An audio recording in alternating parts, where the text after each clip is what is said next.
go, working on it. I did that once, so now I know what it looks like.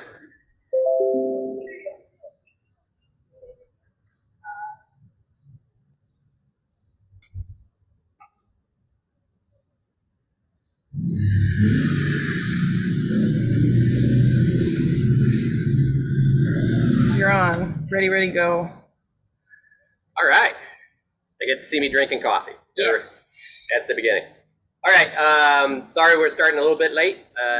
Just kind of getting all the technology together. We're going to go ahead and really work through our footwork stuff today relatively fast like we did last week.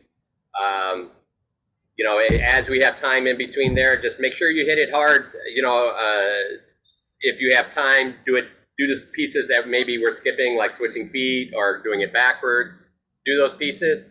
The other piece on this week, I'd like you guys to everyone here to really concentrate on that. You can see I'm just rocking sideways here, and my feet are wide, you know, hip distance. By the way, look, if I put my feet out, how much sideways can you go? You have to bend your knees to get into those, right? You can't just shift very easy. But if you're about hip width, shoulder width, you can you just kind of flow into those. So the idea here is that's what we're doing on any movement that we're shooting sideways. Any of these drop feet. We're starting with the hip first. So really think about that hip moving. One thing that I think a number of people, and I think they're starting to appreciate it, is that straight back and that following your center has done a lot inside your fighting already. Being there and available, maybe you can't kill them, right? Movement will kill people, but you have to add a lot of this to get to that point. But the thing can do is keep you offline. It can do all of those pieces that keep you safer, and it also allows you to evaluate and probe your opponent's weaknesses. And that's what we've been talking about for the last couple of weeks. So this week we're gonna, I put a post out on our board to kind of see what people had, around the information we gave out last week. Pull up the messages that somebody has said something. We really dove deep into a lot of concepts last week. It was really more of a talking session than a doing session. This week, what I want to do is try to turn some of those into a little bit more doing, but we're going to talk about them as well. Really, sometimes I'll dump all of that information out there just so people, I don't expect you to like, oh, I get it. I believe that's a long path to get to that place. But the good part is you've heard it now. So now you have an idea of what the next steps are and how it works with the rest of what you're doing. And that's what we're going to work on, is to help that. And today we'll see if we can think, because I tell you the truth, some of those things we don't have drills for and things. So we'll talk about a little bit on the drill side, what we might be able to help, especially as a individual at home. It starts getting relatively difficult. So we'll see what we can do there. We thought of a couple of others, like the pad drill we did for reaction drills and thinking and all of that. So we'll see what else we can break out. But we'll cover some of the same things we did last week. We'll try to pull in you guys and girls for questions a little bit more. And that way we can demonstrate or explain differently some of those concepts. And don't be afraid to ask that question, because you may be like, I don't get this piece, I needed to explain differently. And 2 or 3 other people might be the exact same way. So again, ask the questions. That's what makes up a good practice. For folks watching it later, you can always, hit us up in Facebook, and I'm always happy to talk about that kind of stuff. Or if you want to get in our actual Zoom for these, you can do that as well. So, meanwhile, let's go ahead and get the warm-up started.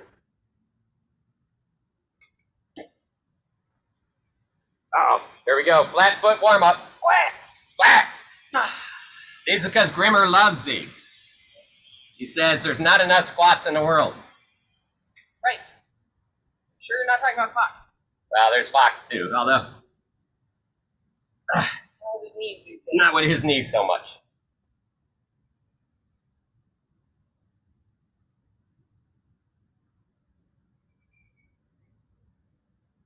I hope everybody agrees that you're feeling more comfortable with these, you know, again, that's, go ahead, let's just, little simple lunges, just warming them up. That's all we're doing. Let's get about 3 or 4 of these in, and then we're gonna go ahead and do the toe-ups. What's those? Those are the reach ones. Calf raises? Yep, calf raises. So nice straight back on these, to remember. We're gonna go down, keep your back straight, your heels will come off the ground. Then we're gonna go up, heels are still off the ground, then you're gonna press up. Right onto those toes, really press. Even if you fall a little bit, I don't care. And then back down. Then back up.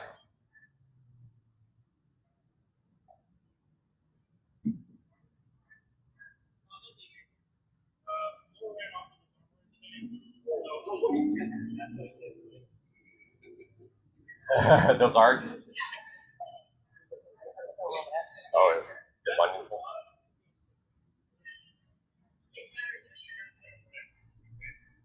So one thing I have to say for everybody is all the video I've seen so far, everyone's doing a really nice job keeping moving and keeping their back straight. What helps on that, keeping that back straight, is you're able to go forward or backwards a lot easier compared to just roll your shoulders forward a little and tuck those hips out. It becomes hard to go backwards, and that shield defense gets weak and sword offense gets weak. So I want to say first thing is everybody's been looking great in the videos I've seen. I think your transitions are much better in your movement. So definitely take one of those scenarios, pat yourself on the back for doing that well. And if you have nice balance changes, pat yourself again, because this is what these drills are specifically for. All right, let's do this one. We didn't do this one last week. Get in your normal stance, whatever that is. We're going to do that rocking drill. That's it. Again, remember, try to keep your knee over your foot.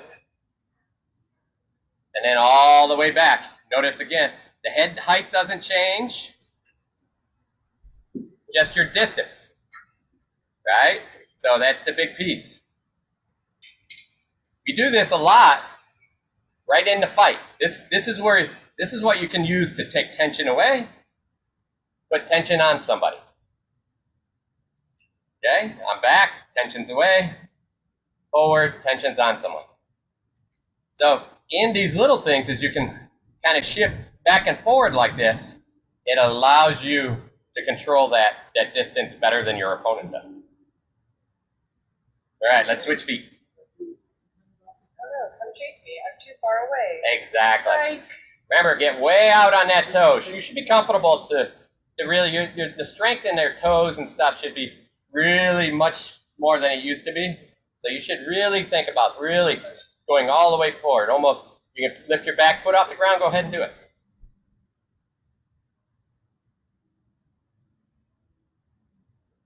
This is one piece I have to say, most of this has helped my balance over all these years incredibly.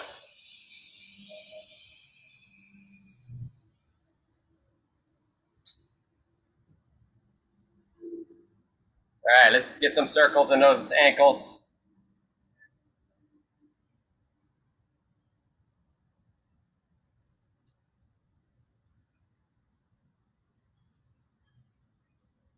So again, talking, if you start feeling issues from your hip back into your back of your knee or into your knee, or sometimes right here in your back, it can be caused by sciatica. So it's something that you have to watch. I'll do those sciatica stuff as soon as my stretches, as soon as I feel some issues going on or my knee getting weak, and I do those and it fixes it right up.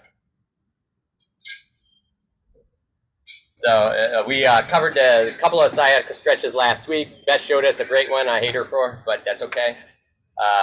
I definitely helped a lot, and I'm actually feeling pretty good this week. So, all right, we'll do some arm warm-ups before we start throwing. let's see how everybody's doing here. I think everybody's looking like, oh, good. We got a margarita. That's awesome. Everybody's looking like they're ready to go. So let's go ahead and I'll get side moving. We're doing sort of the quicker runs we did again. Okay. All right, everybody. 2-foot run to start us off.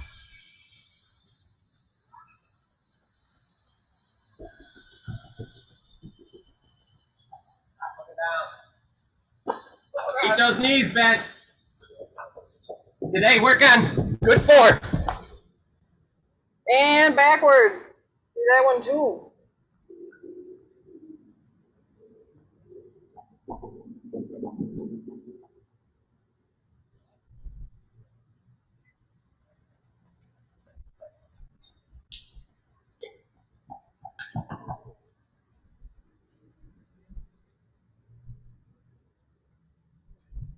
Yeah, make sure you're not leaning forward when you're going back. Because Margarita, you're looking great there.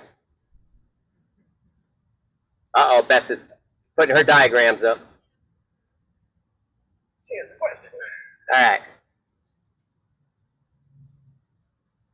Oh, well, so there's, from Bessie, she had a question essentially saying, which steps do I find that I use the most? Well, it's interesting. You can ask Side this one. I have to say, the one I used the most for the last 30 years, they're all drop steps. But before, in fact, as we first started, it's This essentially is the bread and butter. bread and butter is that How we did gathering. everything. That gathering step. I never crossed my feet that much before. I cross my feet as I'm turning and I was relaxed and stuff, but not that much, not in an actual movement. But what we found, and because I can do that much better now, I do it while we're sparring, but I don't have 30 years of how to build it into practice yet. So, so in practice, my biggest piece with the gather step is it's a short step. So when I made it pretty big over time. yeah, when I do that step, usually I do that with a fake. So here I am, I'll fake on this side, pull that hip over, you see how she's leaning, and then I'll gather step over here. Right. And that was one of the big things that for a long time, probably, when I threw wraps, I would essentially get this up here, under the shield back, underneath. If you're taller, you throw that over. If you're shorter, you throw it underneath. So, as far as the other steps in that, I still have to actually see how those work out. I know they work out for distance already. We practiced some of that a little bit already. But I have to work it with the fakes more. So gather step has always been my biggest step, easiest step. The other big step that we don't talk about is that falling gathering step. So that's straightforward. It's like, here I am, bang. And you can see it's just a step, this step, and throw it at the same time, bang, and here. But that's still something we practice. Body straight. You know, we practice this, and we're going to break out the pell today a little bit and put it up. We're going to do some circular steps around the pell again. We haven't done it for a while. But we practiced that on the pell when we were just doing a jab step. We practiced a distance falling step, bang, and then kick outs, right?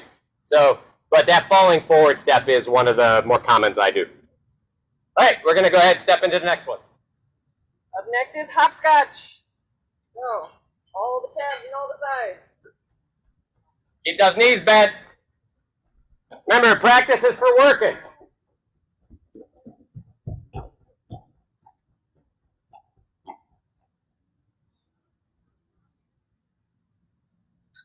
And backwards.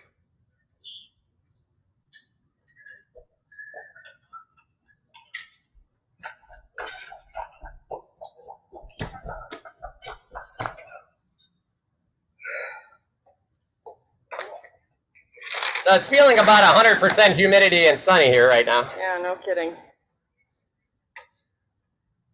It's nice and like shady and windy all morning, and then just in time for practice. Blazing sun. All right, how's everyone looking? Pretty good. Pretty good? Margarita's killing it. She's coming a long way. Wow. All right, and up next, into our skiers. Starting with the most basic form. Drop step out and close. Remember, watch your hip. Make sure you're moving your weight over first. So this is an over-exaggeration again, where the hip literally falls into that place.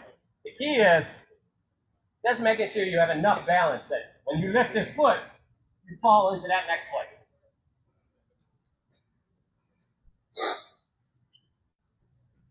You don't have to do the extra wide version first. Oh, We're going to do that next. Sorry. It's good to practice at small and big.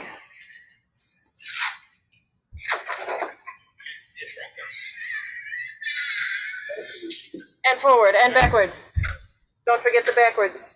Yeah, remember we talked about changing it up and in the middle of these so that just like in a fight, you're able to change it up with your opponent.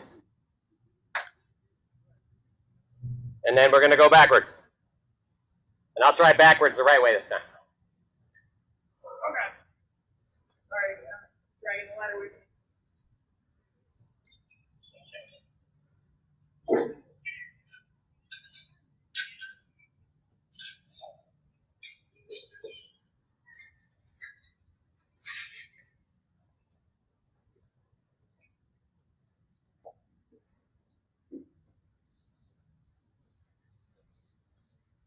Eyes up.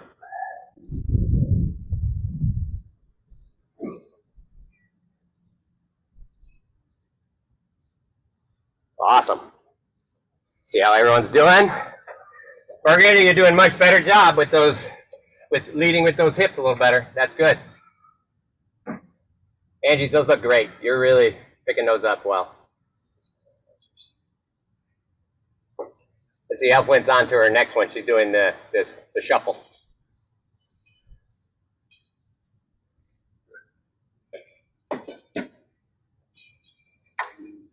Nice, Bess. Way to change that constantly up.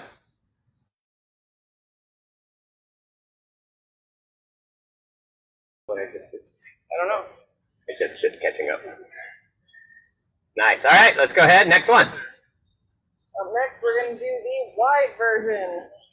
So now I'm going to stay off the ladder entirely and jump further to the side.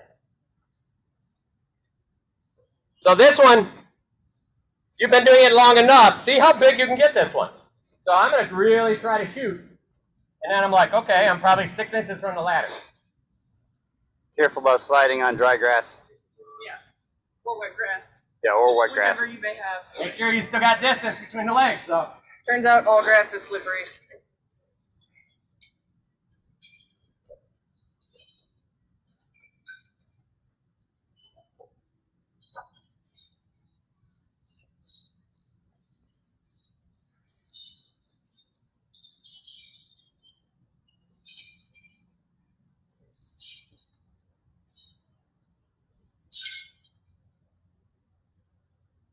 You can do it backwards. Oh yeah. Can. I forgot. You switch your feet. It's a poke budge here. Yes, it is. Seconds.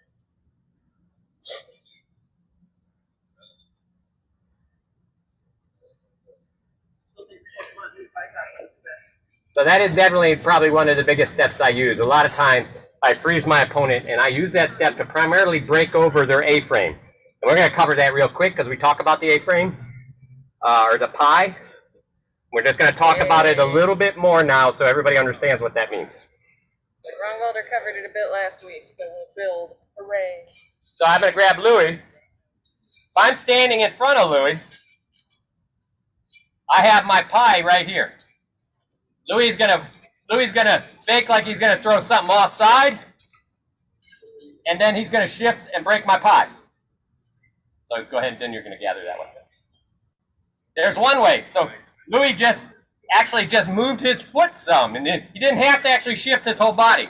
What he did is he pushed over here and moved at the same time. I did not see that. He's broken my pie just by a little bit. But now it's enough that he could actually go farther around me. So that is one way to sneakily break somebody's pie. Here's the easiest way. Let's go ahead and do the gathering step. And now he's over here. So I went up into this quadrant. Now he's in this quadrant. He's broken this pie.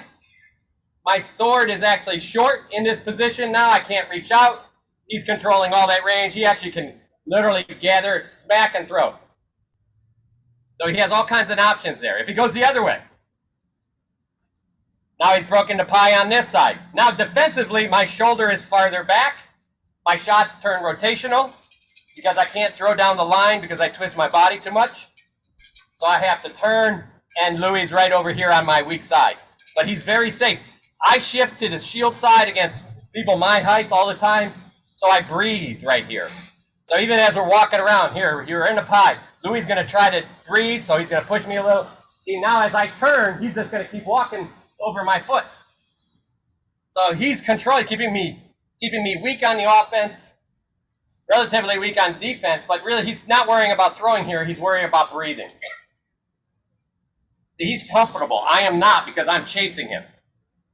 This is the idea of using that gathering step and how we're using that pie.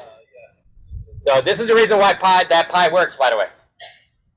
If I'm always here, and Louis moves, go ahead, he moves sideways, and I move, he's still in my pie. If I'm here and he moves sideways and I just turn, now he has an advantage over me because my pie is here, my hips are here, his hips are on me, he has the advantage. So when we talk that pie, that's what that's about. All right, so we're going to talk a little bit more, but that's the beginning of it. All right, we're going to move on to the next one. And just to clarify, the pie is the line that goes between your heel and your toes, that goes out of your feet. Want me to do the next one? Okay.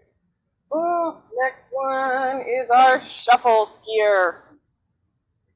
So now the one where instead of our feet going apart first, come together first. So shuffle step. I saw Alfwin doing this one earlier, so.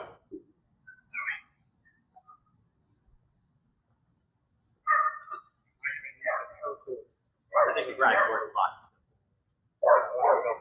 It isn't? Okay. And then we'll go backward. That works. Where would that backward come from? These are not crossing steps, they're just into the middle each time. You can change them up.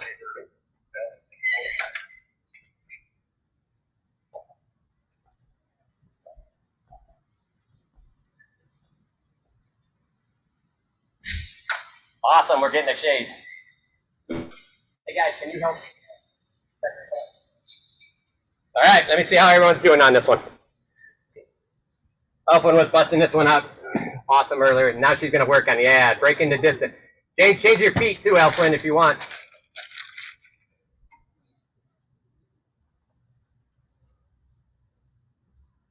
That's it, Margarita. So now you can add a little bit more energy to those and kind of kick that foot back there. There.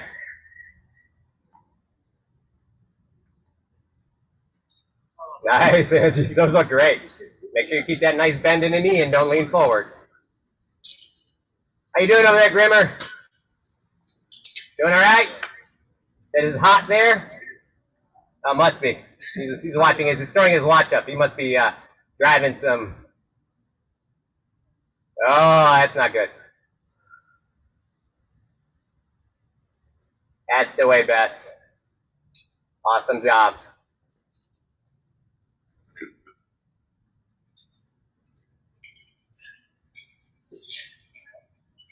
So I'm going to show this one more just so make sure everybody understands one piece of this. And watch how there's a little bit of a skip at the end when S5's doing this. It's almost like she's swinging that foot. So sometimes I see this a little bit where you're just kind of walking. So what we want is this foot kicks over. So as we're doing this, this foot kicks in the front. So as I'm here, everything's here, this foot comes across, and as this foot's here, I'm literally shifting my balance in the air. And the hips are shifting first. Yep. Yeah, like this is still a drop step. So instead of it being just I'm walking, what's literally happening is my weight is shifting this way. I'm falling, tipping over this leg, and catching myself. That's why it's got that little skip to it. But the shoulders aren't leaning. Yeah, I lean when I exaggerate things. That's And this is the hardest part on this one is that, you know, as like Saib said, I'm putting all that pressure right here to freeze this leg a little bit. And as this one comes, then I'm freeing this one up to go over. We're doing this as a gather step. This first part of this is just taking up a half a step and then falling into the gather step. Here's the gather step. That's the after. So what's happening is this foot here is, as that foot hits the ground, it really turns into a little bit of a gathered drop step. But it turns into a little bit of skip. The whole thing is one big drop step. But you can see that body goes. Shuffling your feet in different ways to catch you. Exactly. All right, let's move on. Not yet. Oh, not yet. Gotta let Louis do his. Plus, we can get this in place. Yeah. We got our handy shade tent again. I'm very excited. I know. Thank God Wrong Baller brought shade. While they're getting that set up, we can do. And this is real kind of battleship fly shade, not the other shade. Yeah. So we can move on to our next one, which is we're going to add that angle into our shuffle step. I turn. Somebody's got this on their phone nearby. That's all right. We're going to move this up here. Yeah. Hold on, we're just setting this up. We're getting feedback. Yeah, it's like the wrong baller.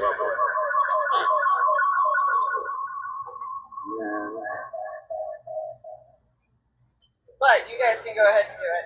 Yeah, just go ahead, follow her.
I bet you didn't hear anything. Okay, so that's just so you know, we're going to be out in the park on 11th. On the 11th of July. So we'll be in under trees, so we'll be good there.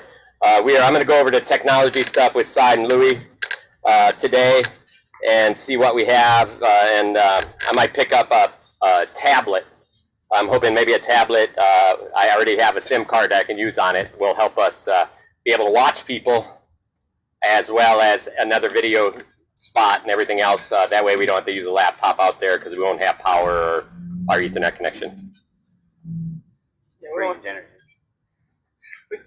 we could bring power, but we can't bring Wi-Fi very well. We don't get infinite data on the Wi-Fi hotspot, unfortunately. At least we don't get infinite data at decent speeds. It'll slow us down after. It'll throttle us. Take turns. But we'll figure it out. So I think the good part is I'm going to maybe pick up like a 10-inch Galaxy tablet. See if I can find one with LTE in it. Oh. And I have a couple of SIMs that I'm not using off my 5-person plan. Yeah, drop one of those. Alrighty. Up next, moving into the 3-step. So now it's take a step forward, do your shuffle. Take a step, do your shuffle.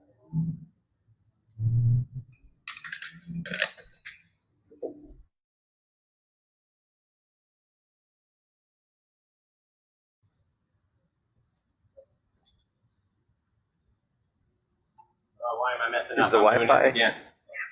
Is the Wi-Fi still upstairs? I haven't moved it, so it should be.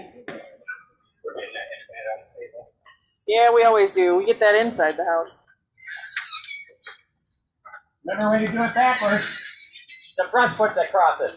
None of them cross. Well, none, they shuffle. But you shuffle forward or you shuffle back.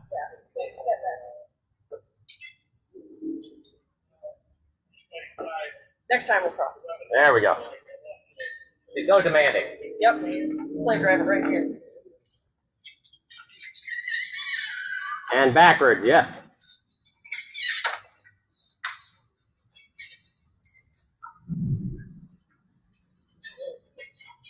Yeah, changing those up in mid-path is something you want to spend a little bit of time on, just so you can get comfortable. It's okay if you fail. It's just, you can see Louis has been getting more and more comfortable changing it up. This one's hard because you're literally changing up which foot you're going forward and backwards with. Yeah, you're double stepping in. That's what I do. I do the same problem. And I find it's harder to do two one way, one the other, and keep repeating the same pattern, than it is to like Randomize go it. forward, then go back. Yeah. Excuse me. Awesome, Bess. I'll let you know. I'm gonna start looking up those tablets this weekend. They had some really good deals at Costco, so I'm just hoping they have LTE.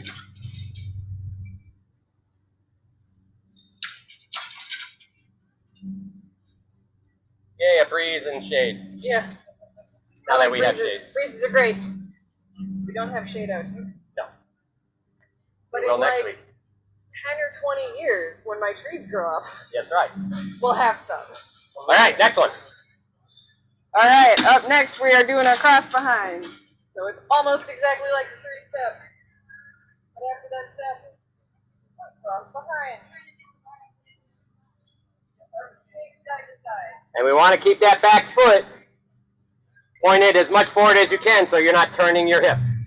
Right. Try to keep your hips pointing forward, which will probably you'll need to bend your knees more. When in doubt, more squat. So your hips should always kind of be as pointing forward as possible in this one.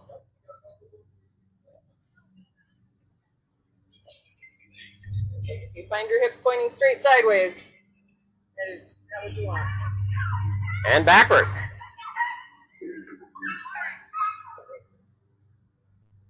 That's it. Work it hard.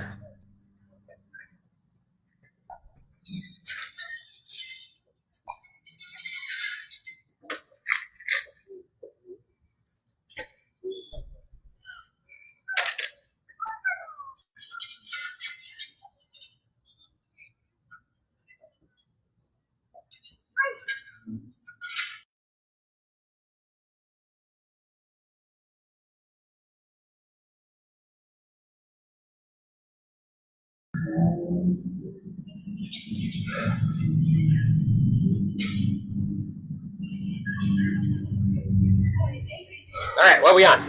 Next up is the 4-step. So this one is just 2 in a row, but we're making it one smooth motion. Not doing 1, 2 of those steps. But I want it to be smooth. Also, try to keep it, yeah, when you land and as you go, try to keep some gap between those feet. There's a little bit of coverage.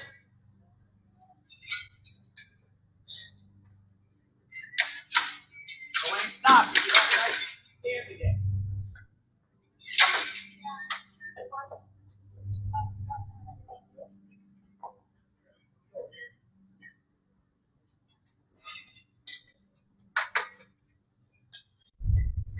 Let's see how everybody's doing. And of course, do it backwards if you got time. That's it, Alvin. That looks good. So now try to add 6 into that instead of 4. I think Grimmer has the longest ladder out of all of us. He's working hard today. It looks very hot out there. So another way to do this in the house is you can actually run sideways down the ladder like Bess is actually doing right now as well. So that gives you a little bit more room to get a couple extra shuffles in. Keep that back nice and straight. There we go. Yep, get those hips under you.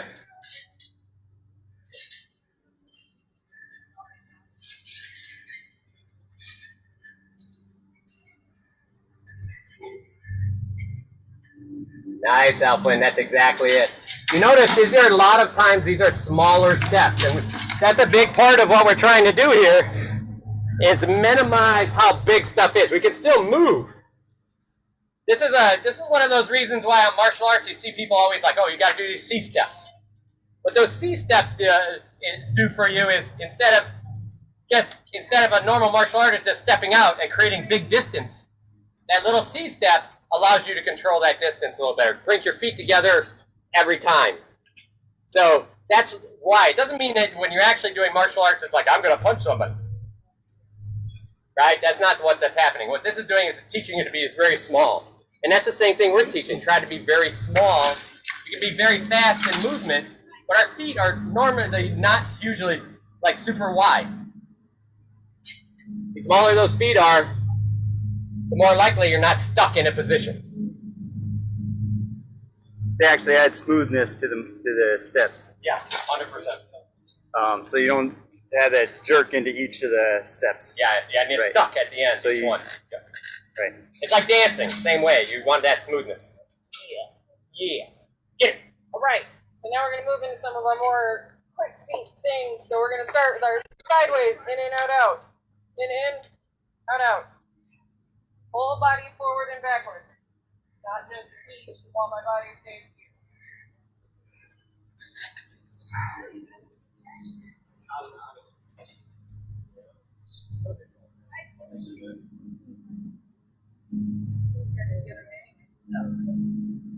Many chances.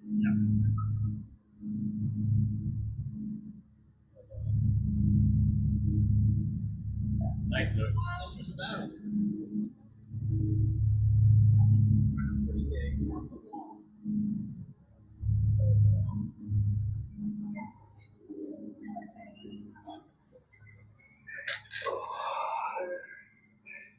All right. Don't forget to go both ways, left and right. E. All right, everybody's looking good there. Let's do the next one. I guess Margarita's just doing a couple more here. Hold on. Nice, Margarita. Those look really good. You're doing much better moving your body in and out. All right. Now we're going to do our forward, in and out, out. So, step out to the side, step in the box.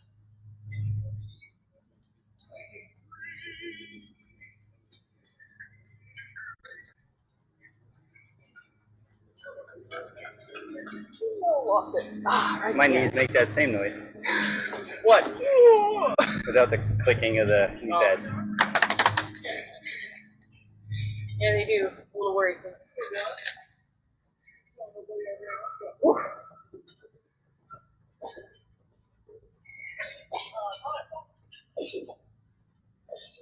So this is one of those that we thought might not be used in fighting, but it absolutely is. Here's an example of it. Great agility either way. Oh, yeah. Louis is going to hold his sword. So now he can take a small step, make me think he's going this way, but then step, step. So now you see what happens is step, step, and then he's back in center. I don't know where he's going. I'm responding. He's able to see how I'm responding. So if he's in there and shifts into each of these steps, he's going here, here, and then back to the center. For me, I have to follow it with my shield. And I'm behind. So that's how this step is used. All right, next. It's also just really good for agility. 2 for 1. Okay, jab jumping. So, this is our sort of boxer jump. Jumping in, head out, both feet. But don't do the bunny hop like I just did. Head should be nice and smooth.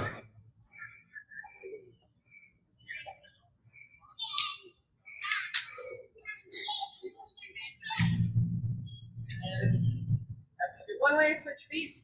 Again, other way.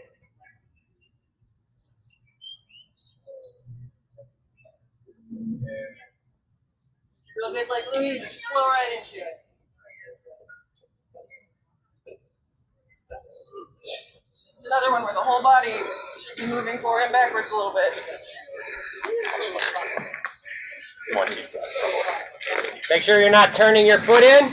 And what I mean by that is I'll go on this side so you can see it. This becomes an issue. I turn the foot in and my hip turns. That should be here. I'm still in the A-frame. My A is over here now. See how it changed? Well, and if we're thinking about it in terms of pi. Or excuse me, pi, yep. Go ahead. So if I jump at her and I turn, He's just taken away his own advantage and handed it to me. Because now I'm winning. right.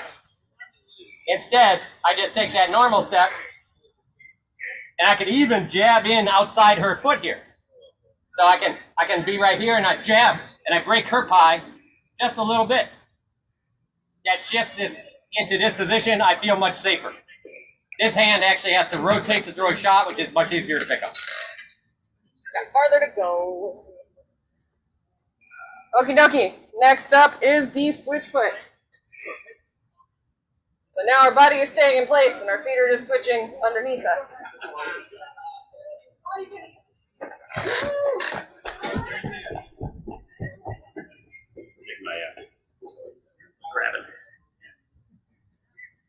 My rubber on the back inside.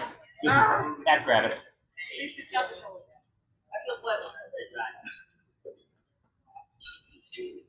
You just put the toes on the black ribbon. That's a good idea.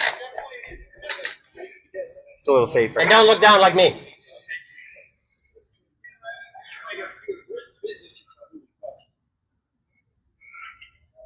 All right, let's see it, Margarita. Yeah, everybody show off, because looks like His Majesty Luther is out there watching. Nice. I was wondering. Luther, it's awesome to see you. Or at least see that you stopped in. I'm at. Where are you at? Yeah, I'm at our practice because in our time zone, I'm at practice and it's just moonlighting going because I was looking at the ladder and I had the little drawing somebody posted and I was trying to make my big feet move around that way. So Awesome. Nice. So just don't do this because you with fast feet, I never want to see you again. And that outside body shot? Yeah, exactly. All right. Now we're going to take that jab jump we were doing and make it bigger. We're doing our 2 forward, 1 backs. Or really bigger forward, smaller backward. That's that long jab. Same thing goes. Don't turn that toe in. Shifting forward, hips. And falling onto that front foot. Same thing back.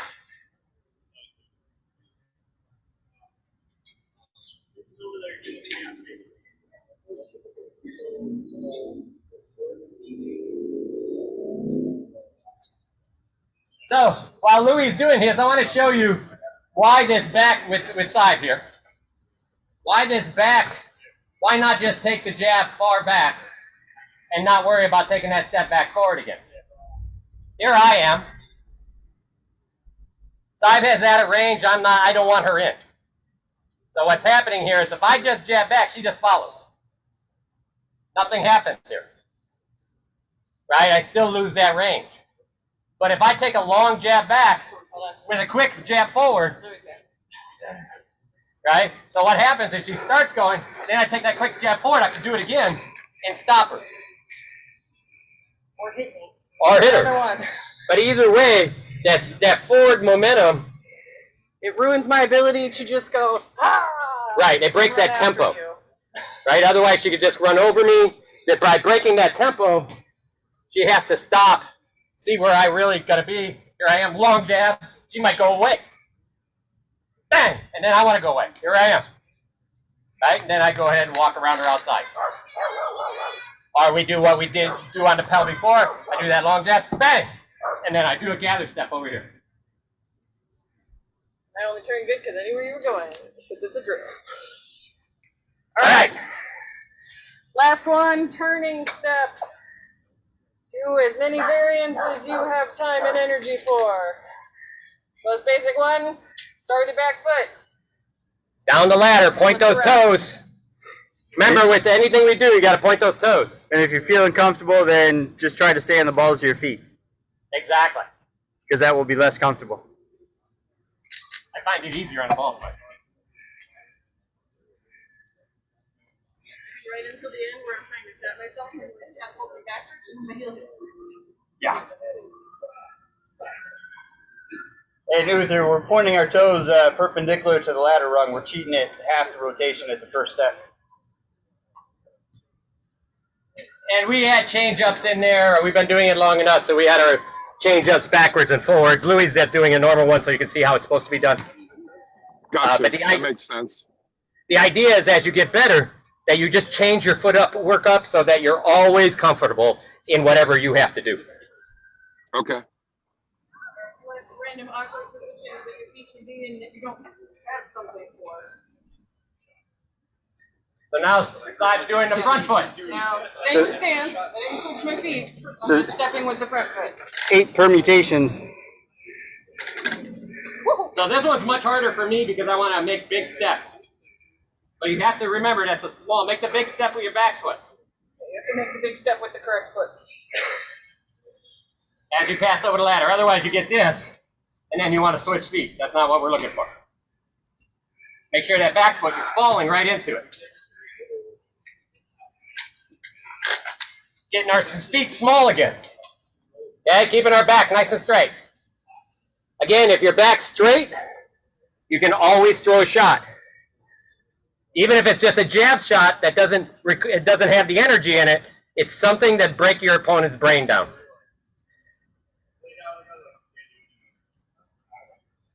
Remember, the idea is to clutter your opponent's brain here a little bit.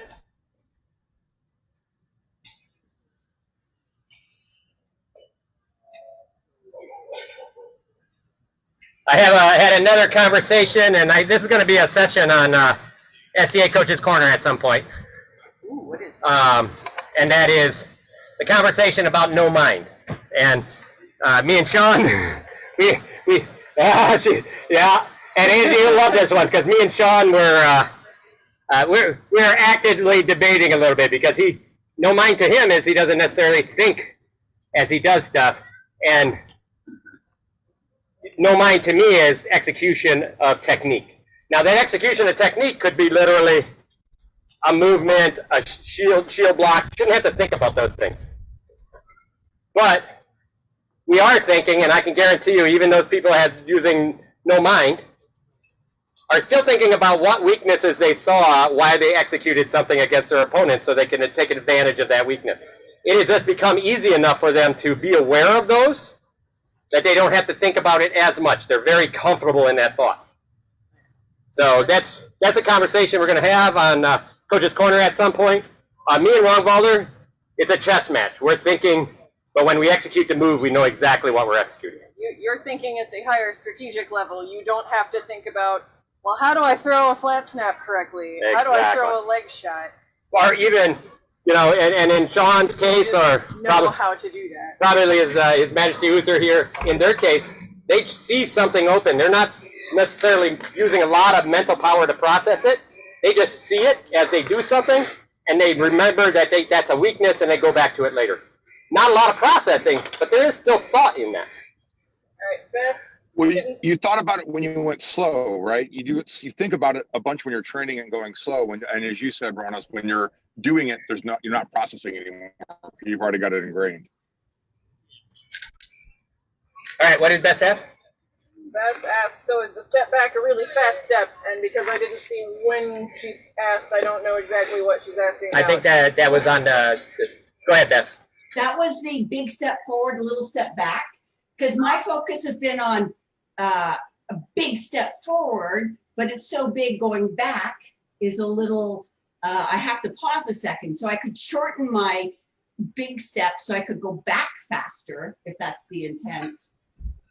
Yeah, so the key with that one is if I go too far, I lose balance. So you don't want to lose balance at any motion, right? You want to go far enough where you still have balance, and then there's a pause, and then you can shift back. Because because you're already in balance, all you have to do is change your weight back. Again, all we're doing is moving our hips. Our center of balance moves back. That takes a second, but it's shorter if you're already stacked. Okay. So if you take the big step forward, chances are they're going to take a small step back. And when you take a small step back, you reestablish your original range. I like the way you guys described it today as I'm coming forward at me fast, back up. And then it scares them into backing up. That really worked for me today. Right. That also makes it so that you can force them to come back at you, and you can time something when they're stepping toward you. Right, that's the push-pull. Yeah. So if you want to make them take a step toward you, you can push them back, and then you take a step back, and then they're going to feel awkward that they're left out of the fight, so they're going to take a step forward, and maybe you're going to time a shot into the leg or something like that when they're walking. And that's actually what I do, the falling shot is with that one. We've practiced that a number of times. And let me grab a sword real quick. Big Bob, Thank you, buddy. one more. So we practiced this a number of times when we were just practicing around the Pell. Meanwhile, we're going to go ahead. I want everybody to get some water, get their Pell out if they can, because we're going to use some rotational Pell work. But the key on that one, Bess, is I can take that long jump forward, bang, and then pull back, right? That leaves that opponent, doesn't leave me standing in range. If I just jump forward and stand here, they can reply. So I'm trying to get it, they're going to make it a block, and then I'm leaving before they are able to reply. In a good position like this, we're going to do this. We practice this over the winter as well. Jab, right? Just that swinging step in the back to get offline, right? We're always working that offline. And again, I'm breaking the pie there, right? Breaking that pie at their feet. So the other way on this is, let's say we're here, nice and close. This is not where I want to be. So if I give a push, that either makes this person go backwards or drop because they think I'm going to throw something. And then I can do this long fadeaway, right? And then I can jump back in and throw a shot in a distance that I want to be in. So there's a lot of ways to use this. The trick is to find out those ways change. You know how. I'm teaching you how to do those steps. The next piece is to use this and find out what your opponent tells you can use. So I can teach you all the techniques in the world, but in the end, the reason why I'm trying to make sure you understand all this is because this is what wins the game. I definitely want to be trying that out when I'm fighting opponents that are much taller than me, and because when I want to sort of play around with range and see if I can close in to them, crossing through their longer range and then coming back into safety. Yeah, and then we do that a little bit, for, like, if Sai was following me, I do this drill for her because she hates people following.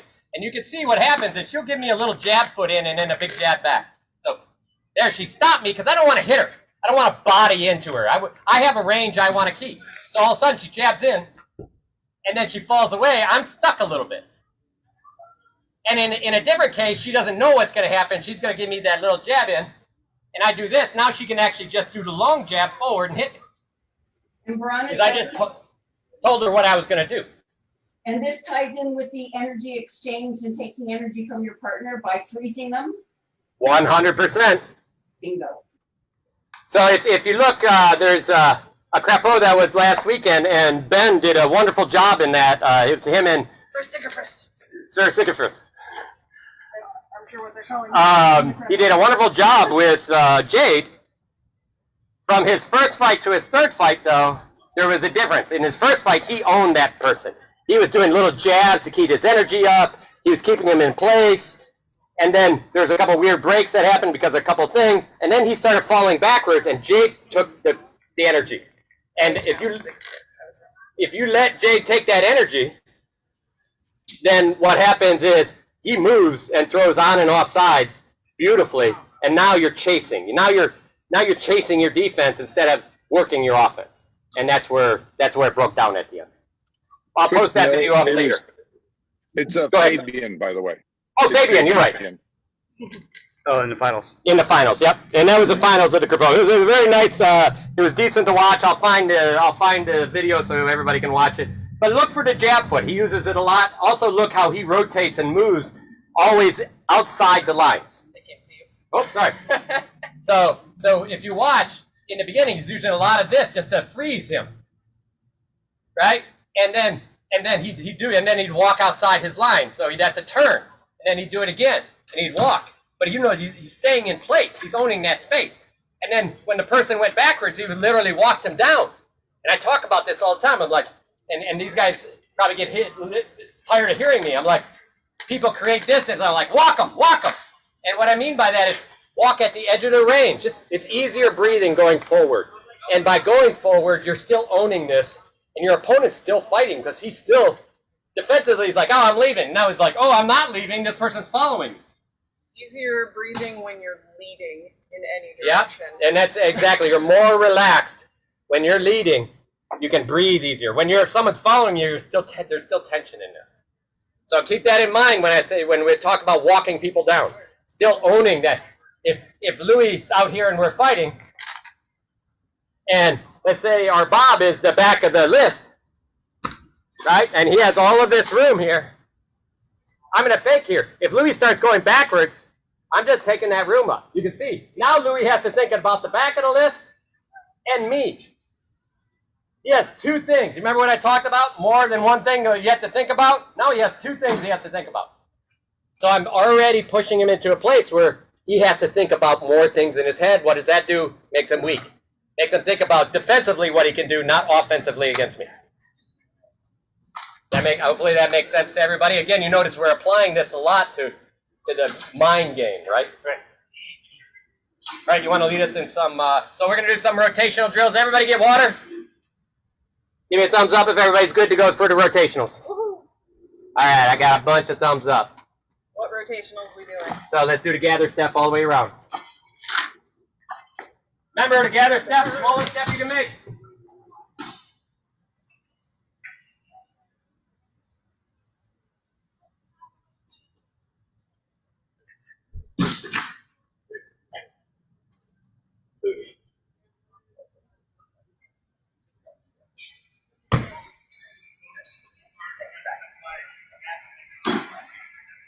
And if you're feeling pretty comfortable with these, go ahead and hold the sword and shield, keep them in good position, or if you're doing good with that, add the throws.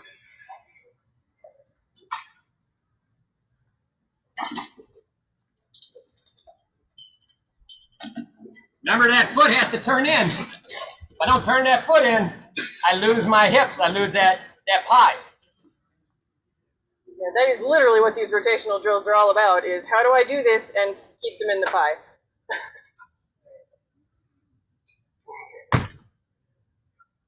So why Saab's doing it with throws, the piece I'm going to comment on is, you do not have to, this is the way we do the pie.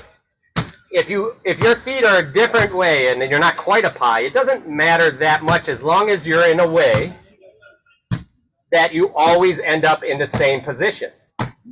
Because that position you're in is where you know how to throw every shot and you know how to be defensive perfectly. Your own personal danger zone. So always moving into different positions break down how well you can throw a shot sometimes. Doesn't mean it might not open up another shot, but it also opens up some defense, weakness in defense. So you have to be careful after your first couple shots. Try it with a real sword? Yeah.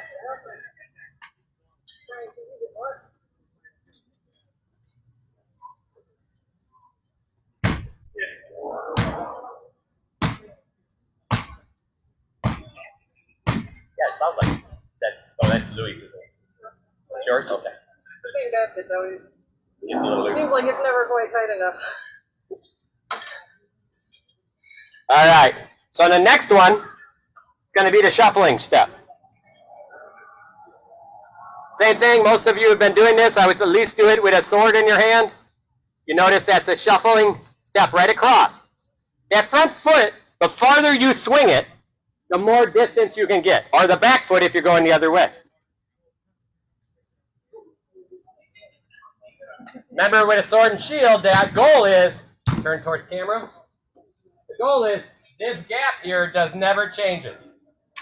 So if she starts rotating around me, you notice that gap doesn't change. That gap stays the same. Like, again, we're talking the idea, the smaller the better. So the smaller the movement with your sword and shield, the more control you have over your body. So using a real sword is showing me that I'm standing too close? Yes. So in these, again, I can just do a little bit of, I'm not really leading hard with my hip. I'm just kind of giving a short shuffle. But if you really want, you can throw this.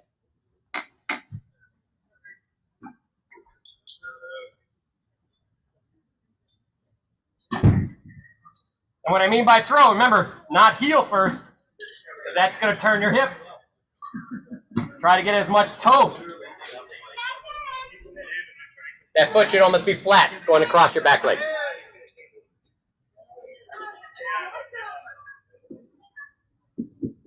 All right, let's see. I want to catch a couple people doing that.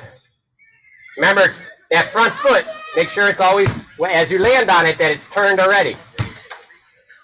That it shouldn't be turning past, that foot. If you watch the side's feet here, you notice her front foot's always almost in that pie position right at the beginning.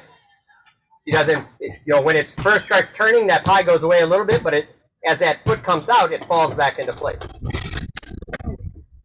I was going to say. No more flying shape flags. Yes, please. This one has to stay on the ground. Required. Oh, that's why I was like, hey, what's going on there? Thank you. All right. All right. That's better, Alquin. That's exactly. Now, try to make a bigger slide. Here, we're going to highlight you for a second. All right. Good.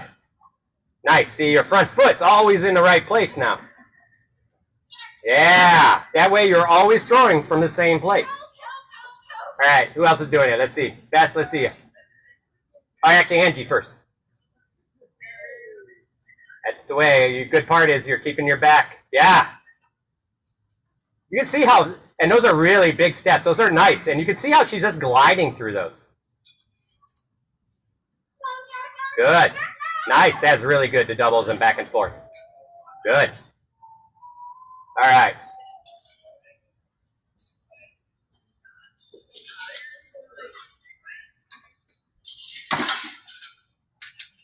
Good. That's the way, Margarita. Yep. And then as you get more and more comfortable, I want you to add a little bit of speed to those feet, a little bit of energy in your feet. Right now, you're still walking a bit. There you go. Good. Yes. That's better. Trust your feet. They're going to get better and better. Good. That's the way.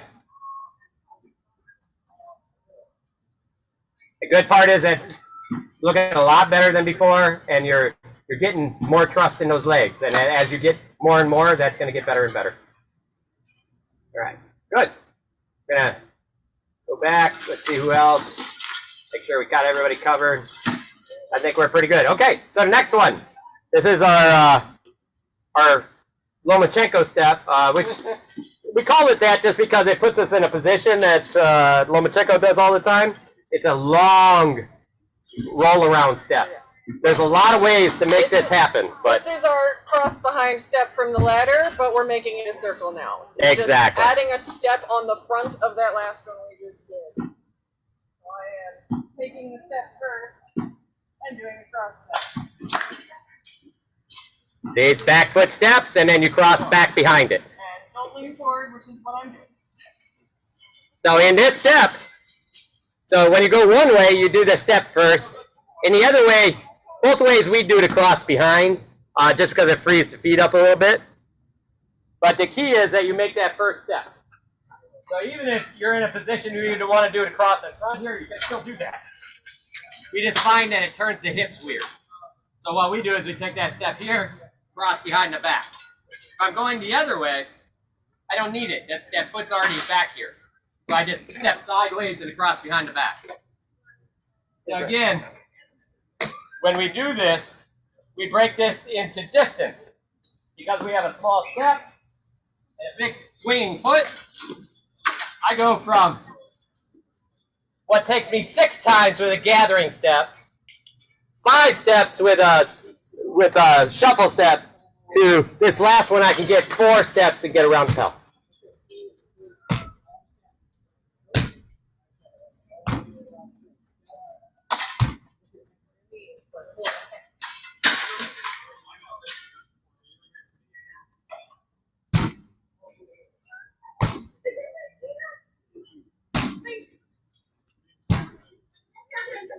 Exactly, that was it, Elfwin. Very nice. You're doing a great job. You see how your shield and sword are right where they need to be. Any time in that, you could be throwing. So you could see something and throw that right in that spot, even if you're in the air sometimes.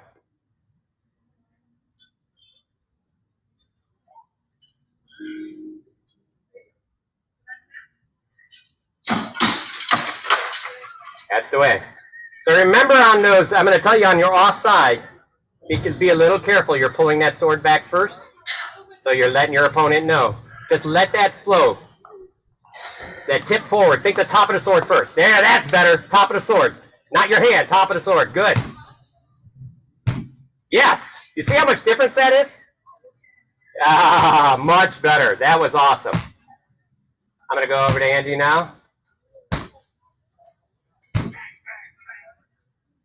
I'm gonna have to do those smaller to get the shot right. They're too big, the shot falls apart. Falls, okay.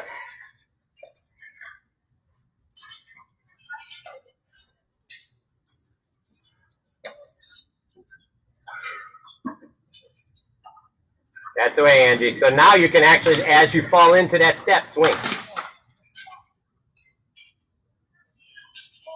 There you go. Good. Yes. That's the way. And these could be done with this, you know, the drills that, like Uther, the pelt drills, instead of just standing in front of the pelt doing 1 through 6, you could actually add this movement and do the exact same 1 through 6. Move Really side to nice. side or round a circle. All the things. Yeah, and the good part is you got a gather step, you got a shuffle step, and now you got a big back cross step that you can practice all of those with. And you're just adding flow to your strikes. And then we can up it to 1 through 12 and get the back of the cube. That's right. And then we can talk about the back of the cube. Just to make it really hard for yourself. So we're talking about we talked about the 1 through 6, and then we have the essentially the 7 through 12, which is the back of the cube, or what would be wrap shots, or back blade shots. Oh, okay, got you. Right? I mean, because so if we do the 1 through 6, that's usually a front rectangle. But there's pressure. So would that be the same as a hook shot for boxing? I was watching the videos earlier. Yeah, you notice he's throwing that hook. In fact, he's throwing that high hook over, like that vertical hook. So, but yes, that is a hook shot. It's made to go around the glove. I was going to say, I was looking like one of them really nasty stinger wraps that Uther likes to throw, and it comes in like a great weapon, but from a really bad angle. Exactly. That's kind of that vertical wrap. Yep. So, all right. So that gives us an idea. I just wanted to work through, because we hadn't done these for a while. I wanted everybody to remember those rotations around their pel, and just, you know, I always want to go back and touch on stuff so that we can get to this point where, you know, we're not forgetting anything, and that we're keeping these things in our brain, and that we keep making sure that we can do rotational stuff. So we're going to go back. I'm going to go way back. Oh, no, this is actually going to be in Facebook. Somebody's going to probably pull up Facebook here. Go back to our video first. We're going to go back to our video first.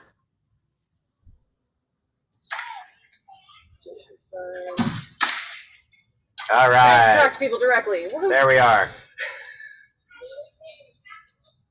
All right, so you talk. I'll try and pull it up. Okay.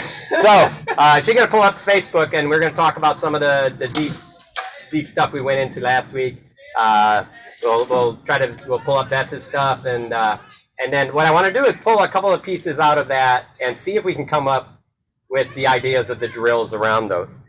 You notice today we again stuck with the idea that we should be getting comfortable and understand one of the most important parts about fighting is keeping your head clear.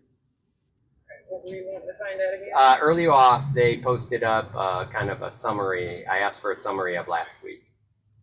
So it's going to be pretty high up. There's some. The one from Angie. Yeah, and I think Beth is right above it. While you're doing that, I was talking with Hans a little bit before Krakow, even though I didn't get to fight because of my back, and we were talking about the positioning in terms of where you want to be for vectors and all that. And Yep. I thought I'd have to take use that crossover step to get in position. No, very often it's just a small move that'll get that opening, and the gather's perfect for that. Exactly.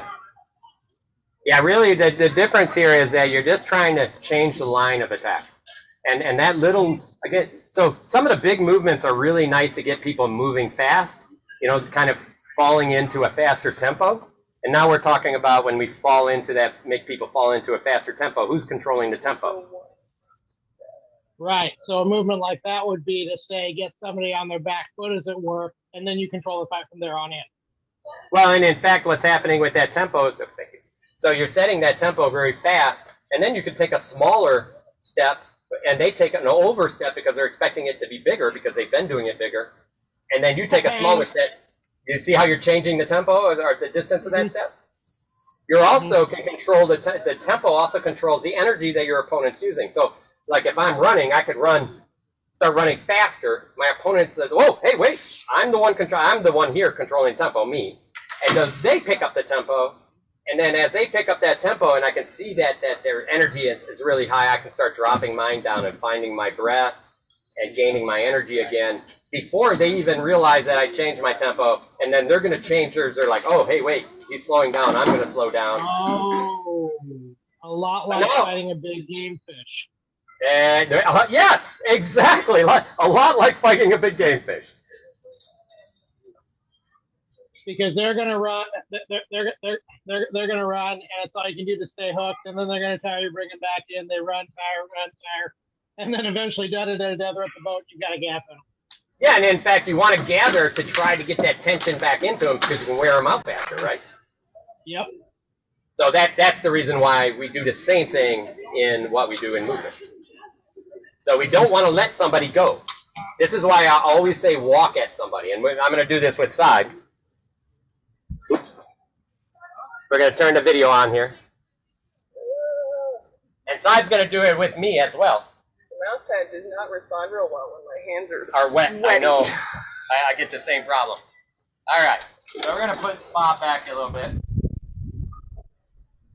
So we did this with the 1 minute drill.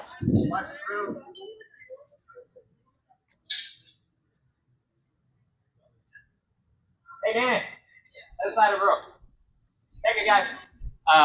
So we did this a little bit with the 1 minute or the minute and a half drill, but we were using that drill as an energy drill, and that should like bring energy up, find your breath, bring it down, and we're trying to stay active for a minute and a half.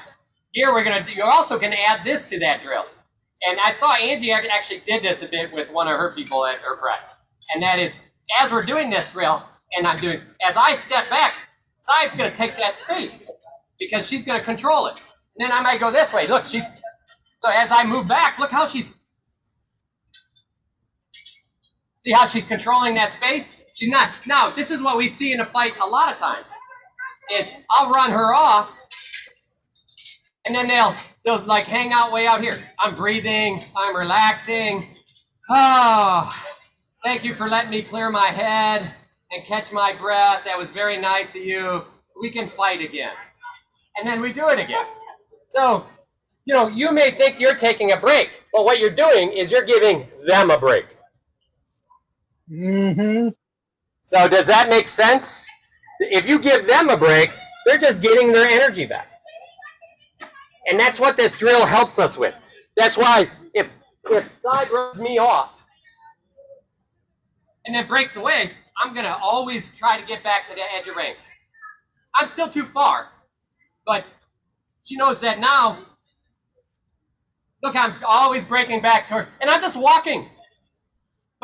But your opponent doesn't know if you're going to burst in. Your opponent doesn't know if you're going to change directions. In this case, watch what happens. I'm going to go straight at the camera here. Get right in front of the camera. You're going to see, you're going to pretty much blur me out. This is what happens if you walk straight at somebody. Stay right there. I am walking into her best offense and defense. Watch this. Here I am. So now look, I'm changing the outside. That person has to do something before I even engage.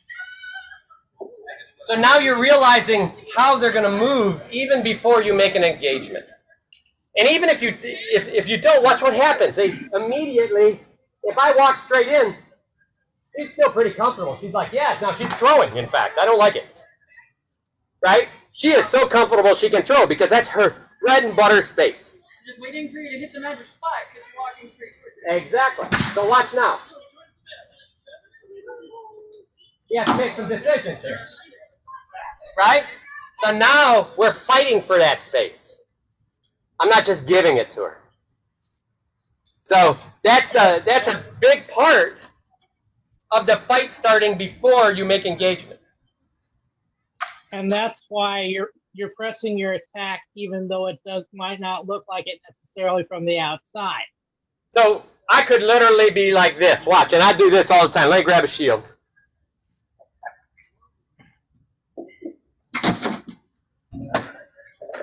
Here's what happens if I do something and side runs off. You're just going to fall away after I give you a jab step. He's still in defense. Look where my shield sword is. I'm waiting for him to give me that space so I can come back, and he's not. Right. I don't care. I'm controlling the space.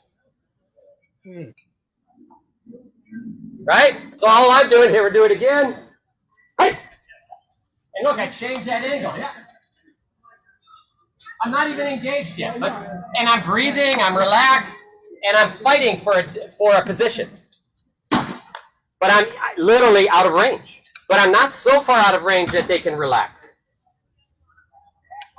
I had to see that 3 times before it made sense. The last time it really made sense. Right? So you're in total control of that range. If you're in total control, your mind is calm and you can make decisions. If you are not in control, then those decisions are much harder to make. So this is why we do these things. I'm going to pop back on camera real quick. Right? So that's a small example. So everybody already knows, always push in off the line. Right? I don't care where you are. In the Crapo, he did a great job. Like I said, in the first round, he's always moving to the edge of his opponent. Because you're always taking your head offline. If I step in like a boxer, if I'm always stepping in, I'm stepping into my opponent's power. You will get knocked out. If you're stepping even on an angle into their corners, trying to break that pie, they have to do something. If they don't do something, then you're going to look at them and go, oh, this is going to be way easier than I expected. Because now you're already on the other outside of their pie. They're out of their normal position, and you can take advantage of either side. And but again, you don't have to go that far to get there. Huh. Right, and it doesn't have to be huge to get there. It can be nice and small. Again, small is preferable. But sometimes you want to move huge so that the small step works. If I move small all the time, that's what my opponent expects. All right, the good part is, some of this we talked about last week, but I think today the good part is you can see we're really talking about that calm mind and how to make it, okay, and how to use that and keep your mind calm, and that's what we're doing.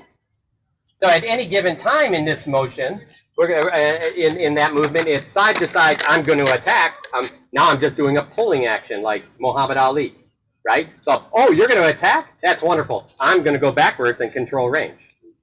And then when you're tired of trying to attack me because you're using energy, and you go to relax and go backwards, then I'm going to walk you down and never let you breathe. And sooner or later in that tension control, you reel that big fish in, tired and dead. All right, because it's easy, because they just give up. And I've had people literally like, I give up, I can't go anymore. So as Al-Anon says, there is some engagement there. You can still create great engagements if you want, but you create them the way you want them, not the way they want them.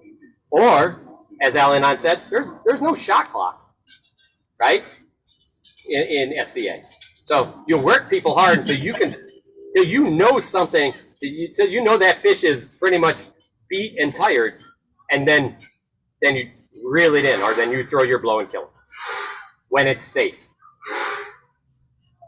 So if you have a really strong opponent that you know doesn't have good breath, push their energy up, keeping it in that energy at the edge of range, and stick your head in, take it out, use that speed, use that feet to keep them their energy up while still trying to conserve yours. And then as you see them breathing hard, now you can go ahead and you can relax a little, take some more breath, and then every time they want to relax, give them a jab step, and then they'll drive that energy up again. And then you'll see that they want to attack you. Just stay at the edge of range while they're attacking, and then they'll throw 3 or 4 shots. Their shots start getting sloppy because they're tired and easy to block. Sometimes I'll even step into people to make them throw shots because I know they can't actually throw the good shots anymore. And they're just wasting, it's like energy coming out of every short sword shot. And then they're like, okay, I threw my 3, I'm done, I want to leave. And I'm like, oh, you're not done. Right? But in their head, they're like, oh, shit, I can't go anymore. I can't breathe. I am breaking down. And at some points, like I said, this is the places where this is all what we call tension control in an opponent. You're robbing them of oxygen in their system. And at some point, either they spasm up, their muscles will literally go into spasm, they throw up because their stomach muscles go into spasm, or they throw something and they don't care anymore. And as soon as you got an opponent that doesn't care, they just let you kill them. Does that make sense to everybody a little bit? Right? So Yeah, we talked about tension control. And Uther, you did that a couple weeks ago at practice with Mark. You didn't allow him to pull you. You ran up, and then as soon as you're done, you go ahead, you took that, you're like, okay, come on, you can follow me for a little bit. I'm going to walk you back, and then I'm going to control that space. And oh, look, I'm not really coming. Oh, am I coming? Maybe not, right? And that way you're never giving that opponent. It's like if I just came every time, they could just run back. Oh, I'm going to go. Oh, I'm going. Okay. But if I go, hey, I'm going. Oh, no, not really. I'm just messing with it. Oh, sorry. I was not real. I'm just kidding. And then you jump on them. They don't know what's real and what's not real. And they feel like a fool if they're running backwards. And you're like standing there like, hey, how you doing on the other side of town? Right? Sooner or later, they're like, I'm not going to run quite as far backwards because I'm not sure if it's real or not. And I'm losing my opportunities. And then when they don't go backwards as far, now you can jump on them. Again, what we're doing there is we're controlling. We got a good clear head. We're controlling tension. We're controlling range. We're controlling movement. We're controlling tempo. See all these things we talked about before? These are all the same things that we're trying to control. The more control you have over those, the more opportunity you have to kill your opponent. So I think tell me if that's what you're talking about, energy. So we're talking about tension and energy. Is this? Yeah, that's right. Does this make a little bit more sense, hopefully, today? All right, good. I think that also covered a little bit on the mirroring side that you were talking about. So, we're mirroring our opponents. We're learning stuff as we mirror our opponents. And that way we're learning those spaces. And now we're learning how to take advantage of those small spaces in between. So that's kind of, a lot of that is in that conversation that we just had. So go back to the other ones. It's like moving your opponent in order to create opportunity, right, Angie? So that's exactly what we're doing here. Not only are we moving the opponent, but we're also controlling their energy. And if you see an opponent that's ramped up, has that adrenaline going, they are very, very dangerous. That is not what you want them to have any control. And I'll give you a prime example of that. And when Saib comes back, I'll give you a physical example of that. If I'm fighting an AT, back when I was young, no big deal. I could spike my adrenaline higher, faster than other people could. As you get older, spiking adrenaline becomes more difficult. It's also so you have to learn to control it. And then other people are going to spike their adrenaline higher than you can. So if I go out there and I spike my adrenaline and I work that fight up against a really young person, first thing is they don't have as much experience. So they're living off of what you give them. So if I give them energy, where is their energy going? Up, right? And their adrenaline could actually spike higher than mine now, and they could win. So now I absolutely have to control my adrenaline. Most young people,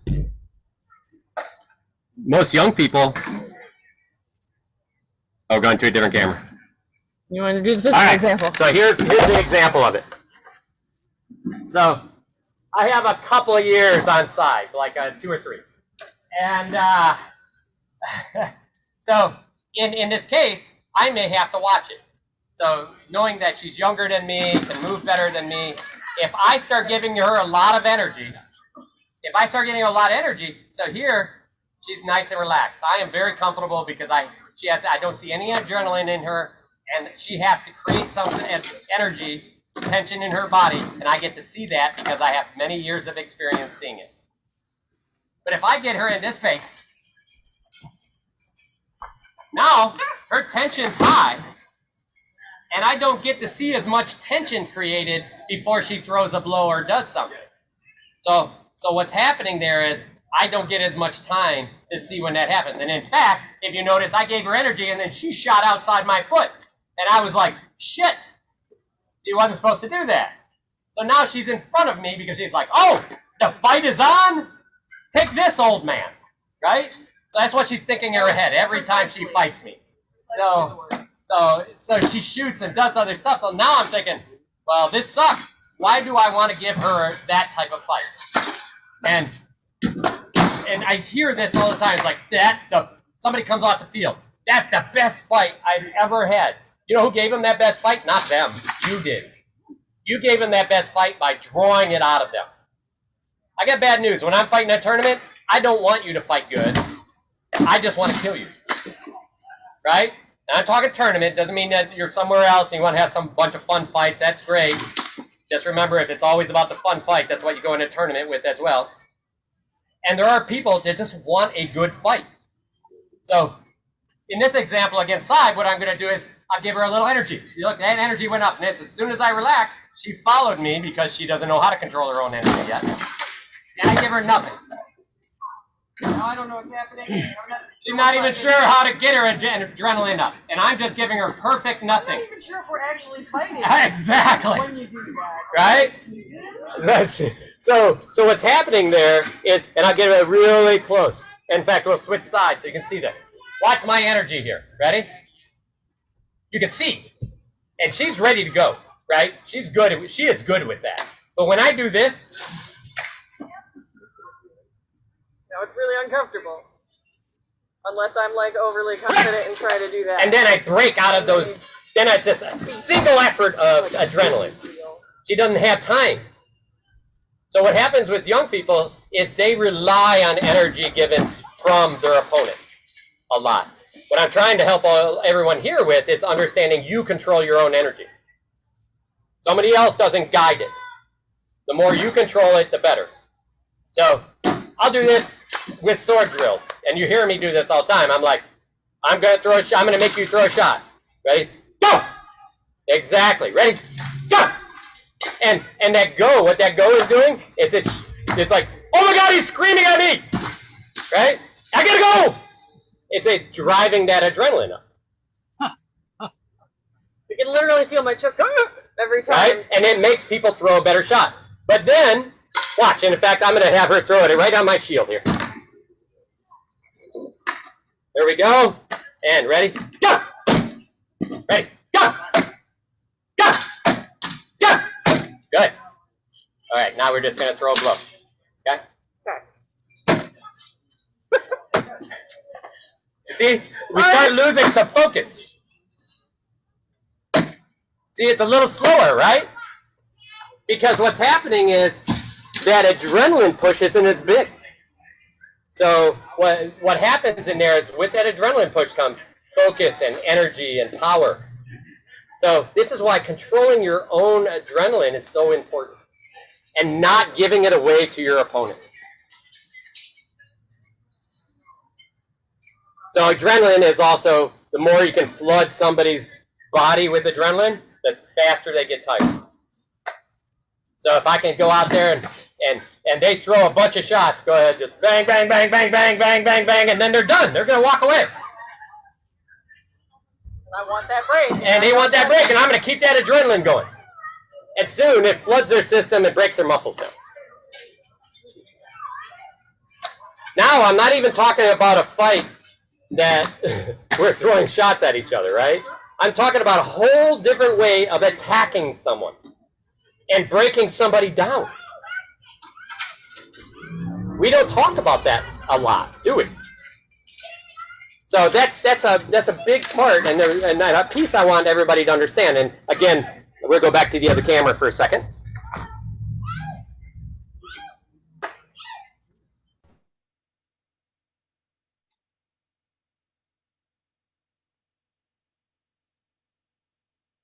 All right, so there we go. Laugh out loud. What the heck is B doing? I love the old version. I feel inside so much nice. Yeah. And yes, Sorry, my keyboard just went crazy. I'm that's all obviously right. still old when it comes to using keyboards, but I don't feel so bad about being old for fighting, you know. There you go. Some young appointments coming up in something, and I had been thinking, what do I do for these people so much more younger than me? And I was thinking, yeah, okay, I'm going to just step out and wait for them to come in. So I'm glad that that's the thing you do. You know? Yeah, and sometimes you want to kind of push them because you understand what you're doing more, and they're being more reactive, so you can actually control them better. So you sometimes, and then when they're tired, you have to walk at them. Don't give them that space to breathe again, and break them down. But again, you see how we're attacking people here with energy, and that becomes the big piece. We're using their energy against them. We're using our energy to drive them into different spaces. For a little while, I would literally watch when people started breathing out. I would jump at them. I give them that quick jab foot or stomp foot, and you see that a lot in boxing. They do it all the time.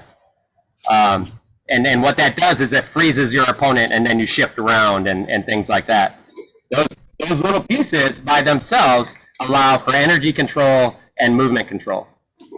That what you were just showing, that was literally, okay, I am younger than Yannick, if Yannick's there. I am younger than Yannick by about like 6 weeks. But that's exactly what was happening with me and Yannick at the last practice.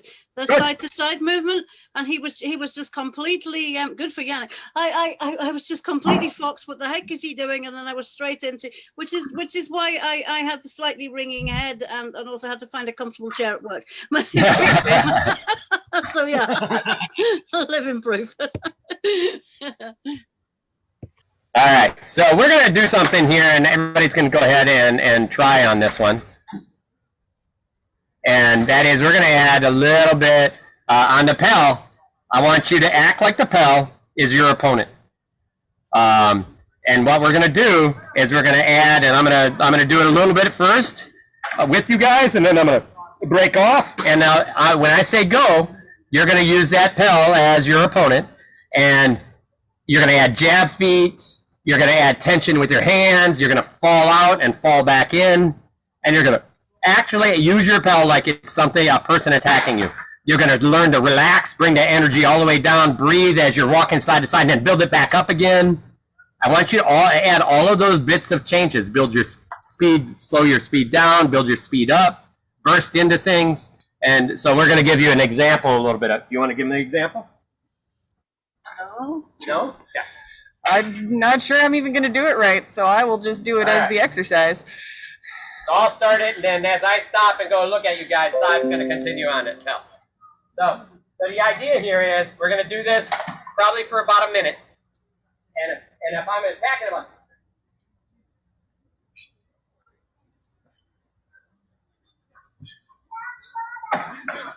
you notice I relax.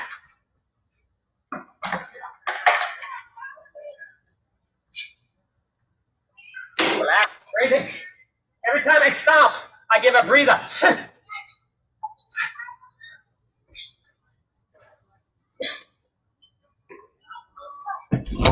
All right? All right, so I'm going to say go.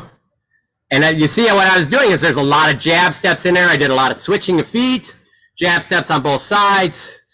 Sometimes I added energy on them. Sometimes I got far enough back.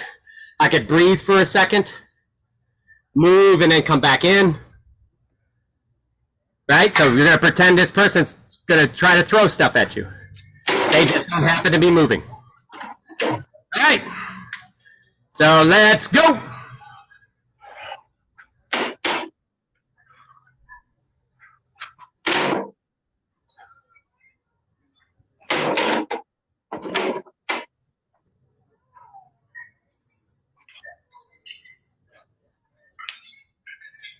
That's the way, Alpha. Watch those shoulder leans because those are going to be weak. That's the way. Yeah, now think about pressuring that cube, both the front sides, the front corners. Yes, in the corner.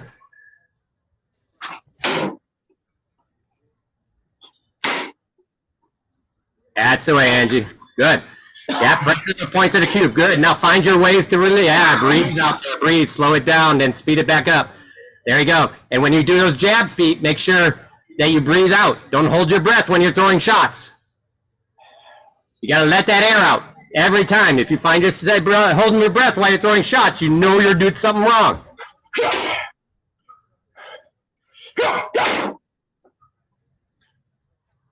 Nice. Good, Margaret. That was a nice job. Very good. That's the way. I like it.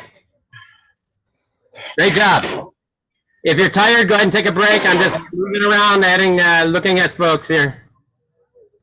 That's the way. That's the way. So now Beth is doing a great job. She's actually changing heights. They do that a lot in boxing. They change heights. The change of height is one of those pieces that's important because in the link I sent out today.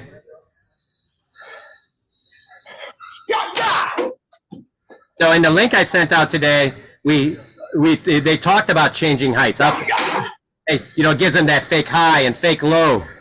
And what we're talking about, I'll just show you a change in height real quick. Go ahead and get back to me for a second. Hold on. So in that change of height, all we're doing is we're here, I jab step, I drop. Look at this. I just drop my butt down. Change that height.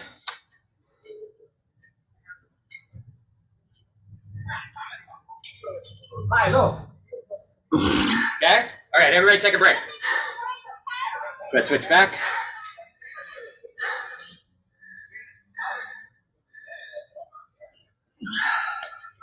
That's a great exercise. I really like it. Good. I'm happy to hear that. So again, this is one of these exercises, and I'm going to think some more on exercises like this because all of these are relatively hard to do without partners. But once you have a partner, I absolutely want you to try these. But in this case, all of you are getting smart enough with what we've been covering to start understanding why you're doing things. At the beginning, when you don't have a partner, and I say, hey, go do this against the Pell, you're like, do what? I don't know yet. But now today I can say, I want you to act like that Pell is your enemy, and you're going to give him jab steps, and now you're like, hey, I'm working my movement and my jab step, and my changing my tempo. These are all real things that probably in the beginning, if I would have asked, you may have not even probably been able to understand what I was asking for.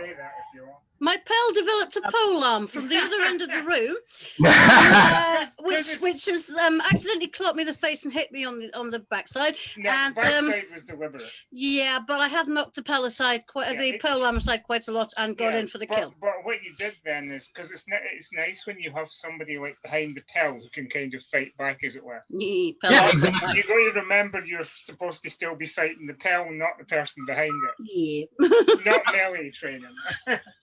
Yeah, and that's why literally, while I was doing that, we learned to go ahead and fall back out of stuff. I'm like, I attack hard. Sometimes I even went right up into A range and did some up and down in that A range, knowing where my feet were, and then I fell back and found that relaxing space. And then when I thought I've had enough, that my opponent's going to start relaxing, I started giving a jab step again and get their energy back up.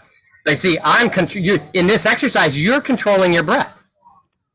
And if you're controlling it, the good piece here is not only controlling your breath, but you're controlling your opponent's breath. If you don't give them as much breath as you do, you're still winning. There was a load of yelling. There was a load of what were basically kihaps that just come out when I was doing it. Really cool. Absolutely.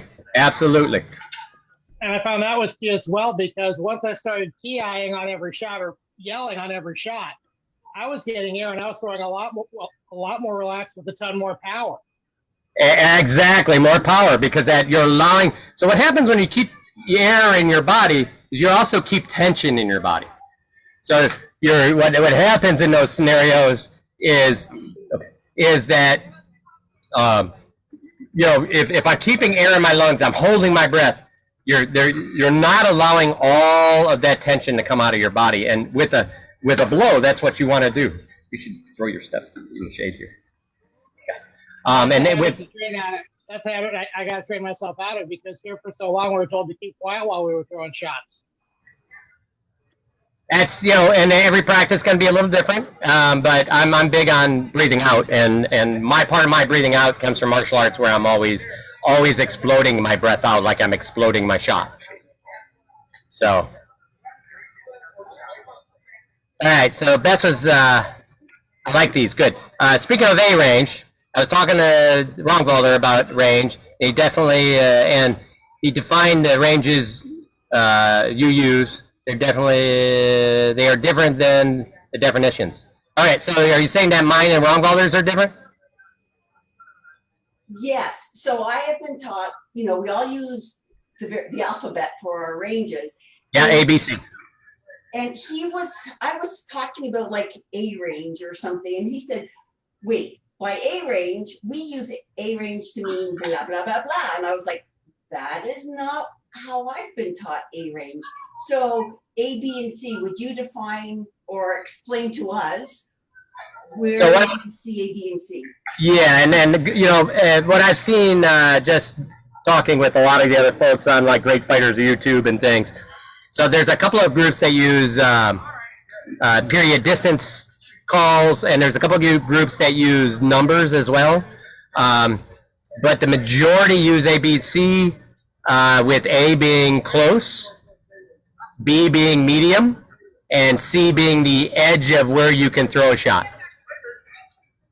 See, Some people I've been taught that C is out of range, B is a medium range, and A. And so he and I were talking, and at first it didn't make any sense. So I'd be like, yeah, I'm hanging around, in C range. He's like, no, you're swinging. I'm like, because I'm out. So there was tension. There's really a D range, right?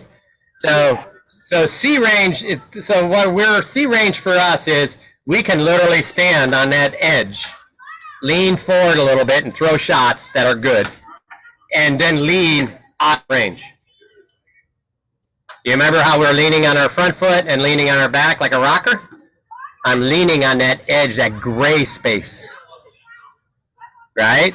And that's where that range is, and that's why it's so difficult. So if I just lean back, my opponent thinks I'm out of range. They start relaxing, and all I'll do is shift. I don't even have to move, which essentially stops them from seeing anything, because they don't have any way to see that, because I'm just shifting forward. My whole body's coming in that straight line like a train, and now I can hit.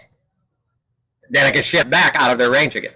So C range, if you're in the middle of your C range, you shouldn't be able to throw any good shots on their body or their head. Mm-hmm. You should be able to hit their arms, strike at their sword, strike at their shield, but it will take leaning in to be able to throw a good shot on somebody. So if you're in C range, you're really at the edge of range in your good stance, and when you lean forward, you might be able to get some exposed targets, and when you lean back, you're taking away their shots. And then the A range, you should be able to throw and hit them on their backside. You should be able to hit them with a wrap if you want, but you need to be, an A range will put you in the space that you could hit them with a wrap if you wanted. So B is in the middle. Right, and so that's a much better, like his outside range, a much deeper detail in that, right on even space, you're throwing at the closest targets to you, those arms, the shield, the sword, right? Because the shield and sword are still things you can throw at. We talked about that, right? I throw at somebody's shield. First thing you want to know is, if you want to know if somebody's aggressive, hit them right in the shield. And either they run at you or they run backwards. Or they stand still. Or they stand still or drop into, they you know, and you can even gain idea on what level they're at. You hit them in a shield and they smile at you, they're like, oh, he knows range almost perfectly, so now this is going to be a fight. Or you hit them in a shield and they drop into a huge crouch, now you're like, oh, I'm going to hit him in a shield, take one step in, or a big step in, and then hook wrap him. Right? Again, you're learning at the safest space. Learning in a close range is super dangerous. That's not where we want to learn. So that's another good exercise in, now you're literally fighting something. But, you know, when we're fighting out there, you're really, this is about you. You're reading everything your opponent. Bob's not going to give you anything back. But I can still fight him because I know what I should be doing. I know I need to be changing things. I recognize some of the weaknesses in, you know, poor Bob doesn't have a sword and shield because he has no arms. But, you know, the idea is I recognize those weaknesses as I'm doing the things I should be doing. So it doesn't matter, this comes into that space, it doesn't matter who your opponent is. Your opponent is really you. Are you doing the things you have learned the best way you can? Yep, and that's exactly, well, A is where you can hit moving, B is where you have to take a step. Oh, that's even farther away. Yeah, So, you guys break down B range, like we would call it, like, for lack of a better term, B plus and B minus. Our B minus you would call like a C or something. Okay. So that's why I asked for the definitions, because it led to some tense conversation. Yeah, so for us, B range is literally, if I'm standing in B range, and I'll show you with it right now before Side goes and fights.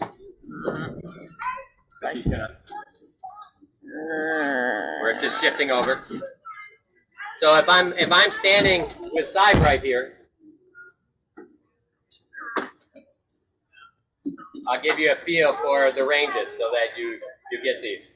And this looks pretty good. So to me, right here is about the edge of C range. I can throw right to her arms. I can still hit the shield, right? I can't hit the other things behind those efforts. Now, I lean in more, I can hit deeper, right? I can hit those legs now. I can even hit the head. But look how I'm leaning forward. If I take it back, I'm out of range again. So, and then, here I am. If I lean back, look how far that is away. She can't even hit my arm. There's no way without leaning herself. So this is the fight for that C range. Okay? This, by the way, we're both in period terms in that, I believe it's void. In other words, there's nothing that happens in that space. That's that space that you and your opponent can relax. And that's that space that we keep talking about we don't want to be in. We don't want to hang out in this space and let all that good work I did on my opponent get wasted. So, C range. I take a step in. Look, we're still pretty far apart, but now I can throw this head without leaning at all. I can throw this arm. I can throw this offside body. I can throw the center line. I can even, if I start leaning, I can even throw wraps now. A range. We're literally in this space where things are touching here. The only places that you can throw are usually around things. To throw stuff down the center, you actually have to create some space. You see how I lean backward and I create space. I'm not doing much more leaning forward. This is everything. It's mostly big outside wraps, dropping legs, hook wraps, hook wraps. Does that help a little bit?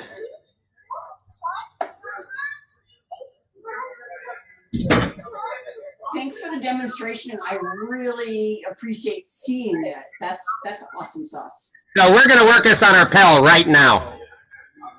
I want everybody to get their sword. You don't need your shield, and I want you to get into what we call C range. I'm going to go and you go Good, some plate. Not with the pole. All right. So here I am on Bob.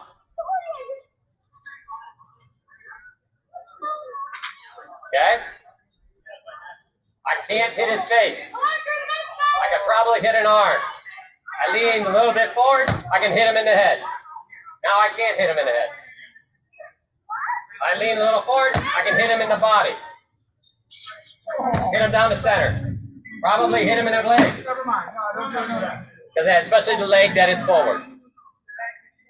So that is C range. And I want you to go ahead, and I'm going to watch a little bit. And remember, when we lean, we are not leaning with our shoulders. If I see anybody leaning with their shoulders, there's going to be squats involved. Only because Grimmer. But, and he's probably not here anymore. I think he went inside for a second. Because he likes us doing squats. So, yep, that's then Angie, that's exactly. You can see that's a free space. Yeah, now you lean into that front leg, you see what you have now. You got it. Right, let's lean right onto that, shift your balance onto that front leg, like we are doing, right onto those toes even. Shift that hip all the way forward. Good. You can see how much closer you can get just by shifting that upper body. That's the way. And then you're out of range. So after you throw a shot and you shift back into center, what's happening is you are going from edge of range, where it's hard for your opponent to hit you. You're then going into range, hitting them, and then back out. You see what's happening there is you're maximizing your defense using the control of range. How's that going, Bess, over there?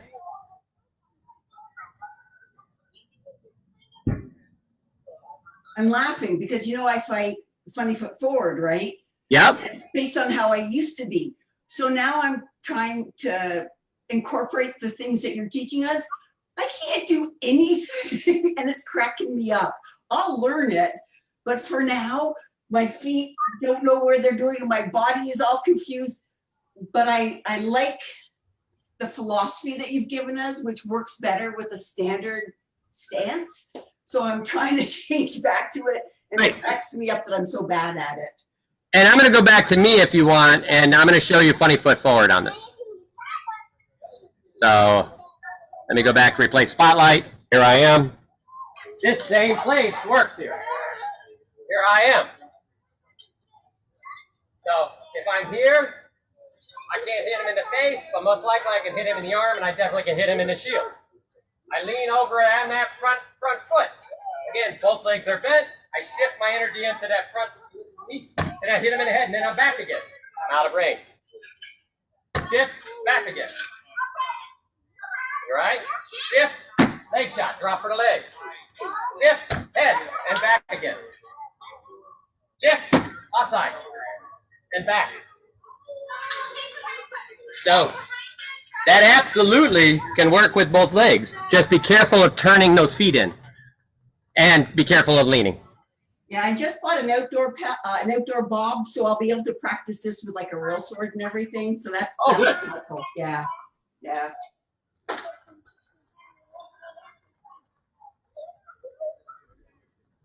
I'm going to be right back. I'm just bringing it. We're getting a couple of sprinkles. I'm just pulling a couple bags in. And pulling my phone in. I have one cloud. It's going to be gone in a minute or two, so I apologize for the quick break. Everybody get a little bit of water.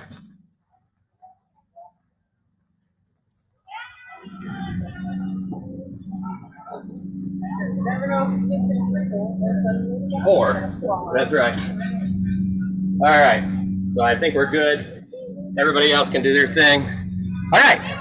So you saw that you could do it with either foot. Now, let me get back on the video. If actually, I'm going to go ahead. I want to watch a couple other people because I think Margarita's throwing with her funny foot as well. So let's replace spotlight and there.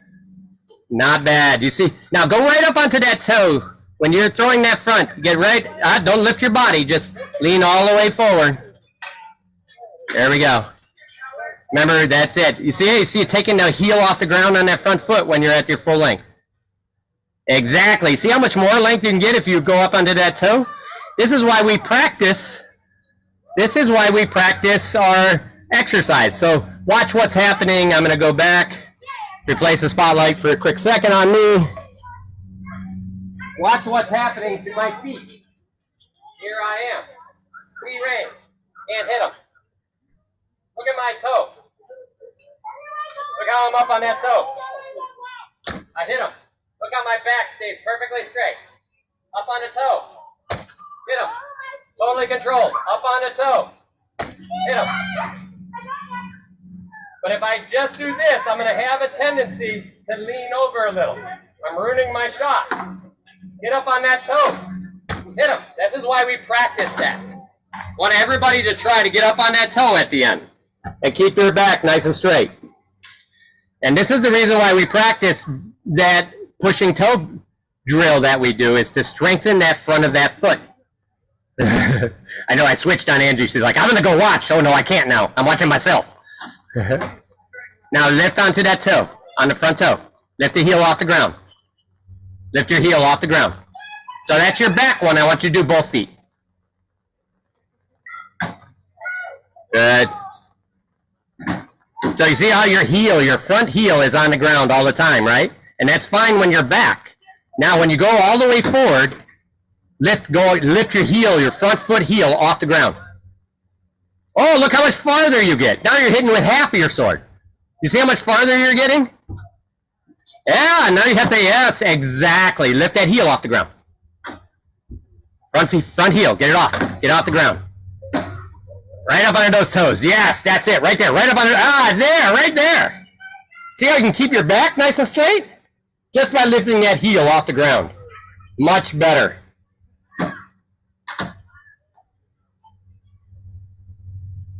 That's it, Margarita. Now I want you to really work on that front foot, lifting the heel off the ground as you're going. That's better. Good. See how you're rolling onto that front heel? And on that front toes? Yes, exactly. And now your back is much straighter. That is awesome. That is perfect. All right.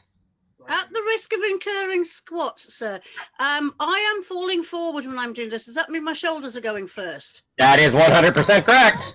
So I'm gonna go back. I'm gonna go ahead. I'm right now. That's when we're watching you here. Okay, hang on. And let me go find you. I'm gonna watch you, and then we'll go back. Wolfie, get on the camera. If you wouldn't mind. Replace. All right, I got. Yep, I got mostly the Pell, I think. Okay, I just have to get the camera higher. I'll try and turn it. Or lift it, or something. I'm going to pulling it out if I do that. But... Yeah, I'll just try it. There you go. I can see much better now. Yeah, okay. All right, good. Let's see what you got. That's it. Make sure you lift right that front foot. Get onto the toes. Yeah, I'm not now going forward so I can feel my shoulders are coming forward. Exactly. Push your hips first. Yeah. And it's okay if you're so far away that you have to fall forward. It's fine. But this is where those gliding drills of going back and forward really make a difference. Yeah, good. Let me see your feet. On their toes. If I try and remember that, we should get it. Yeah. Yeah. I'm going to go forward. Okay. Okay, lean. Back, toes. Yeah. Now throw an onside. Good. Now head to get it away. There you go. Get it back in good position. Always go back into good position every time when you're using a sword. And now shift over to your front knee. Balance. Your hips go over your knee first, and then you throw. That's better. Get those hips underneath you a little bit more. So as long as those hips are in line with your body, you'll have more control over your balance. Sometimes you may still fall forward if you're very far away from something, but that's fine as well. Just understand that if you're so far away that you have to do a passing step, there's nothing wrong with a passing step. Okay, thank you. I tend to be a little bit more up on my toes and lower into my knees, and that I seem to have better balance there. Exactly, and when you have straight legs, that balance goes away very fast, by the way. So you really want bent legs. Cool. Thank you. So no squats. No problem. Oh. Alflin, let's see what you're doing over there. I saw you doing a little bit of. So you're kicking that heel up at the end there in the back, and is that on purpose or? Okay, no problem. So you're doing one of these long range, I'm falling into you. No problem. Ah. So this is a good example. We did this as well. Elfwin is actually trying to see how far away she can get from her Pell and still hit it by leaning forward.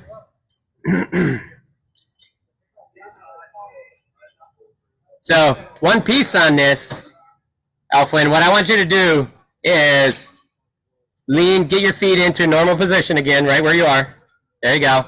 Now, shift your front knee over your toe yes. Now, lift your heel. Lift your front heel while you do that shift. There, right there. Good, and then back. All the shift back onto your back leg after each one.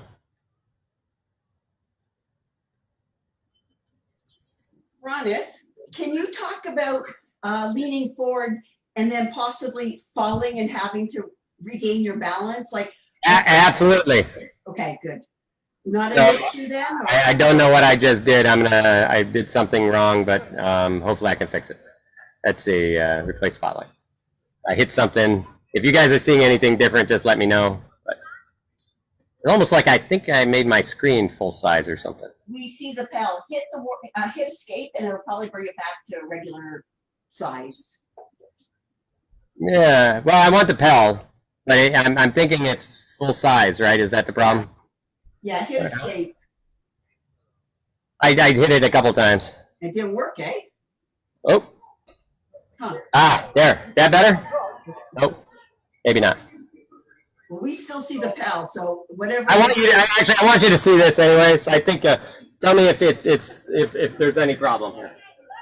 So, I'm at an extreme range here. So, here is my B range. I mean my C range, right at the edge of C range now.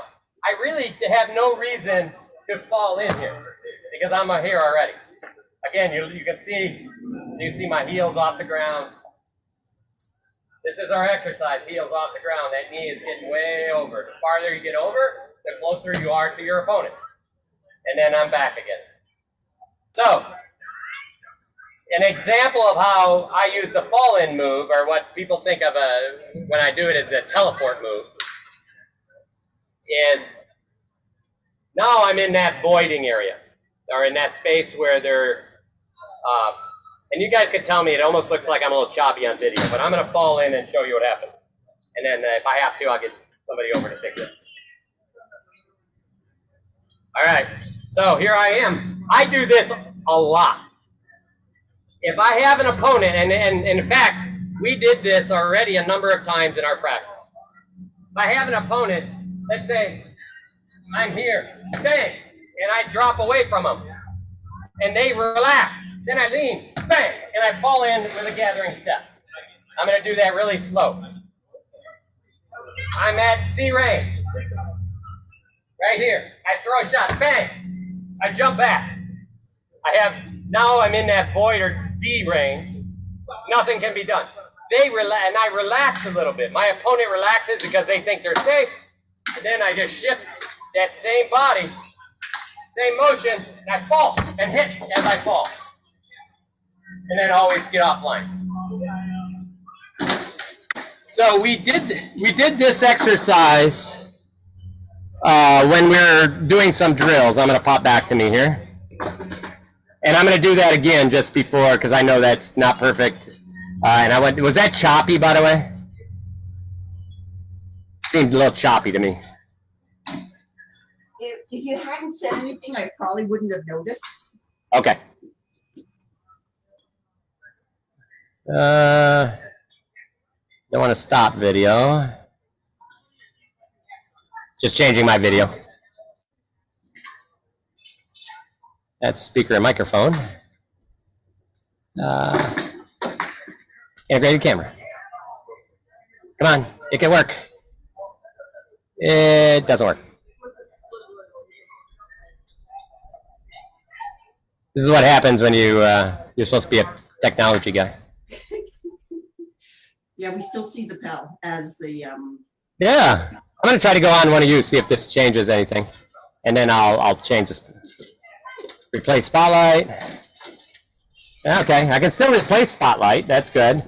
It's just, and let me try to go to a different integrated camera. Huh. It's like my integrated camera doesn't work anymore. You can fix that. That's all right. So I'm going to go, I can fix that by just going out there and talking to you guys. So, so the piece, I'm going to do this relatively slow. The piece on this is I actually have to create this range. So if your opponent is, let's say your opponent falls back, and instead of always staying in the C range, you decide, I'm going to try that fall in throw. And I literally, you find your opponent falling back, I stay at a D range. I'm just over here at D range. My opponent, I just relax for a sec, he relaxes, and then I just shift forward, bang, and I hit. That's that falling forward step. So again, all we're doing is we're shifting onto this front foot here. Here is, the longer I can get this, the farther this fall in occurs. Bang. You see, there was a step there. You can actually literally, at the end of this, you can jump if you want. But the easiest way is this step. I'm falling forward, I'm falling, I step forward. Now, in that, when my foot hits the ground, my sword is throwing, I hit, and then I get offline. But that shot is one of those bread and butter shots I use for a very long time. It's one of those shots where somebody gets comfortable and then they don't expect anything, and then you do this big long in passing step, right? Here I am, this foot's just passing, and then I throw. So remember, as this foot comes off the ground, I'm throwing in at the same time. Because as soon as that foot moves, your opponent gets a perceptual difference and they can see that you're doing something. So that's the only trick on this, is if I do this, here I am, I'm falling, they know I'm close, and then I throw a shot, they block it. Where, here I am, bang! So I'm right in the fall when I'm throwing that shot. All that energy driving forward, my feet catch up to me because guess what? I'm nice and centered. We know how our feet catch up now with us because we understand our center better. And I'm just falling into stuff. So this is a big fall. This is holding that fall back. I could literally just fall like this and take small steps. So here I am. I'm just falling forward. Small steps. Falling forward. Small steps. In this case, I'm going to hold that fall as long as I can. And then I burst. Burst forward with the last step. So that's a passing step and throw at the same time. So is that what you were looking for, Bess? Yes, thank you. Okay, I wanted to make sure. But that is a shot that I used a lot. And it absolutely works. I also absolutely like, sometimes I'll do that. Bang, I'll hit him and I'll just buddy up right in here. You have to be in good defense. So I'll show you when you do this, you don't want to do this. And I see this happen. Here I am. I fall in. Bang! I'm looking at the ground. Looking down. You see my shoulders. Now I'm in a terrible position. I can't even see what my opponent's going to do. If you can't see what your opponent's going to do, you are in trouble. Here I do it the right way. Here I am. Bang! Right underneath. Right where I'm supposed to be. Nice and tight. Step out.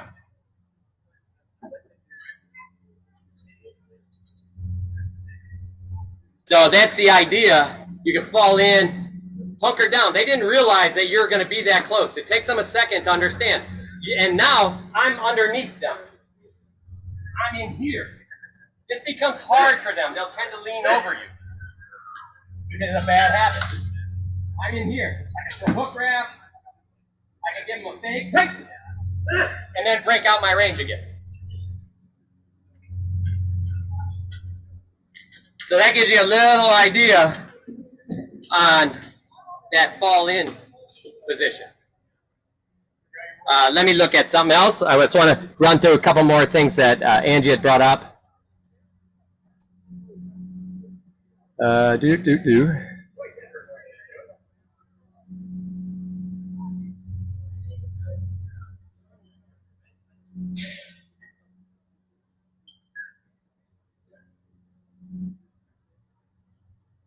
All right, so I'm glad A, B, and C is explained a little better.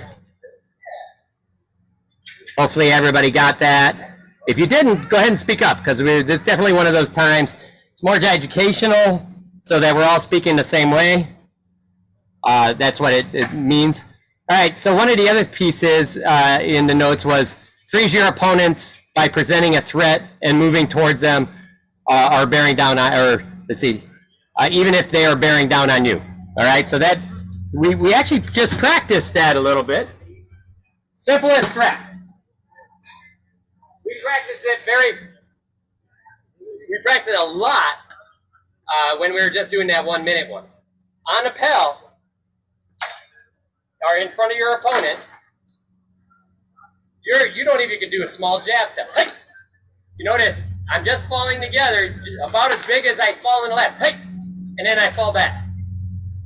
Because your opponent gets to see your feet move and energy, they're going to freeze or do something. That means they could actually throw shots. So be aware, when you do this, they're going to do something.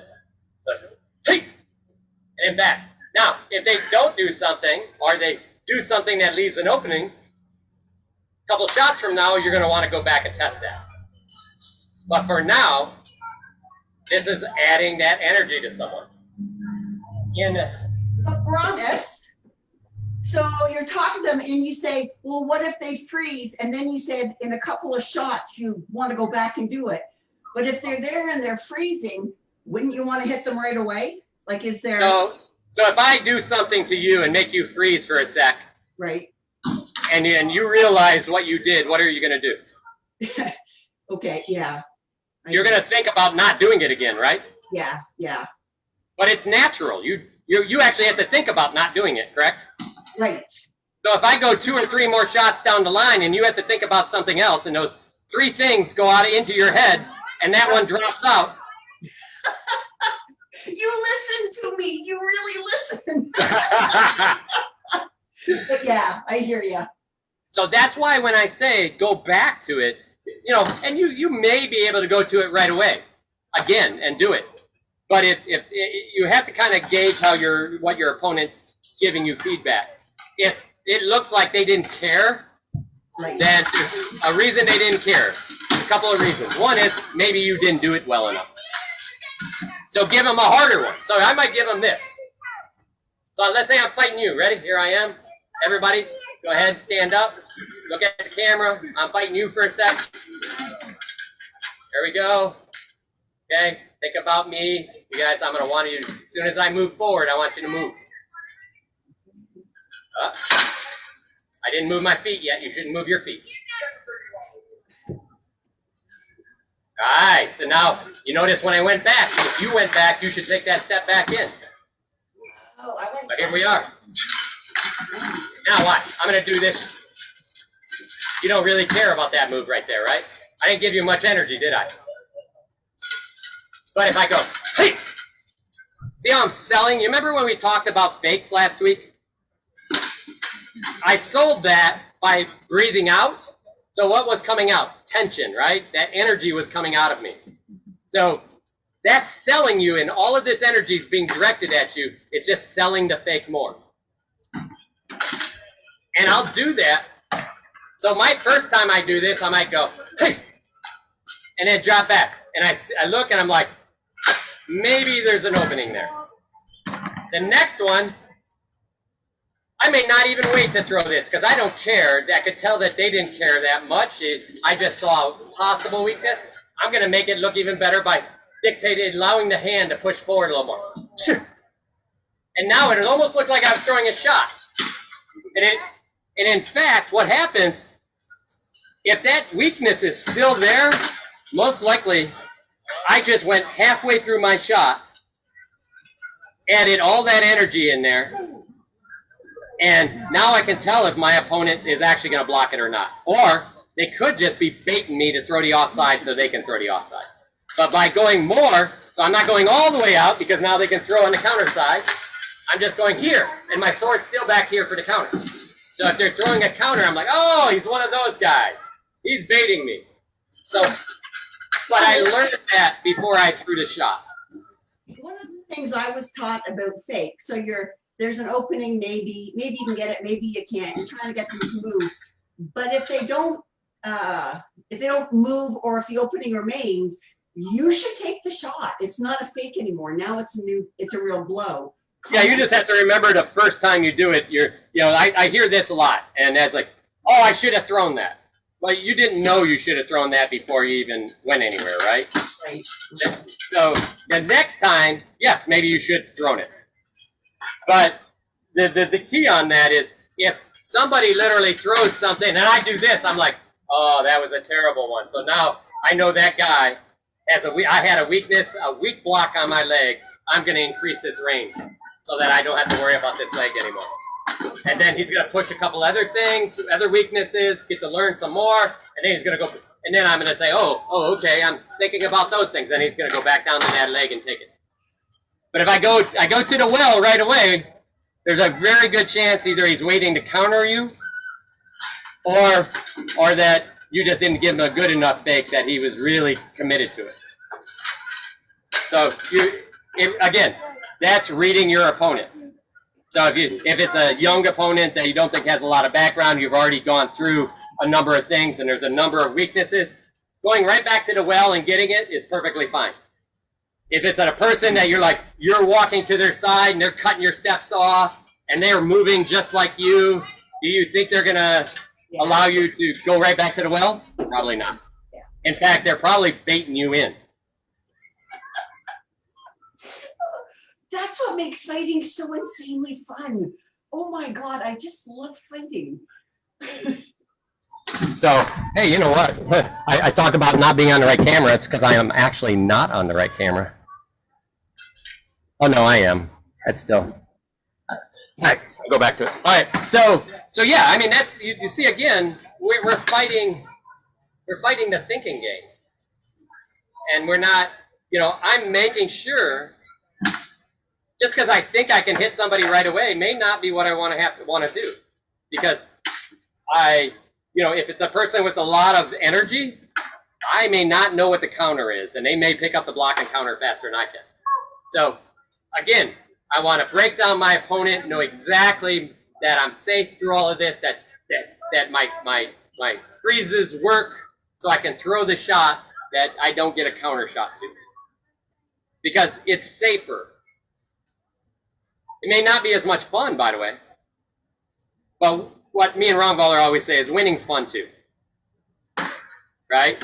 So the piece there is, I hear this a lot, and it took some time to get a few people committed to this idea, and that is, your opponent wants your best fight. If you just go out to give him some physical, him or her a physical aggressive fight, and it's like, yeah, this is great, yay! Is that really your best fight? Or is it just, having fun? And because if you come out that way with me, it's like, oh, that was great. And I'll be thinking, well, I've had better fights. Because you didn't give me any thinking game. You didn't test me. You didn't try to pull the thought, we played no chess at all. In other words, we didn't have any mind game going. That's the fight. I tell you, I get excited when I take an outside gathering step. If the person does a gathering step with me, I'm like, ooh, look at that. I got somebody that knows how to move. Right? There's my excitement. My excitement isn't about throwing the stick. My excitement is about my opponent being a smart fighter. So be a smart fighter for them. Also, realistically, you're fighting to win. Sometimes you're like, hey, this is another one I hate. Give me 100%. And I'm like, I will give you what it takes to kill you. I may, if I give you 100%, you may kill me. If I give you 30% and you don't understand what I'm doing, I have a better opportunity to kill you. So you have to, you know, that how much you give somebody depends on what it takes to kill them. Because you, like I said, you burst, you do some big stuff, you give somebody 100%, they may burst right over your 100% because theirs is higher and beat you because they're naturally stronger and skilled more than you are. Their adrenaline pops faster than you. Where if I give them 35 here and I'm just like,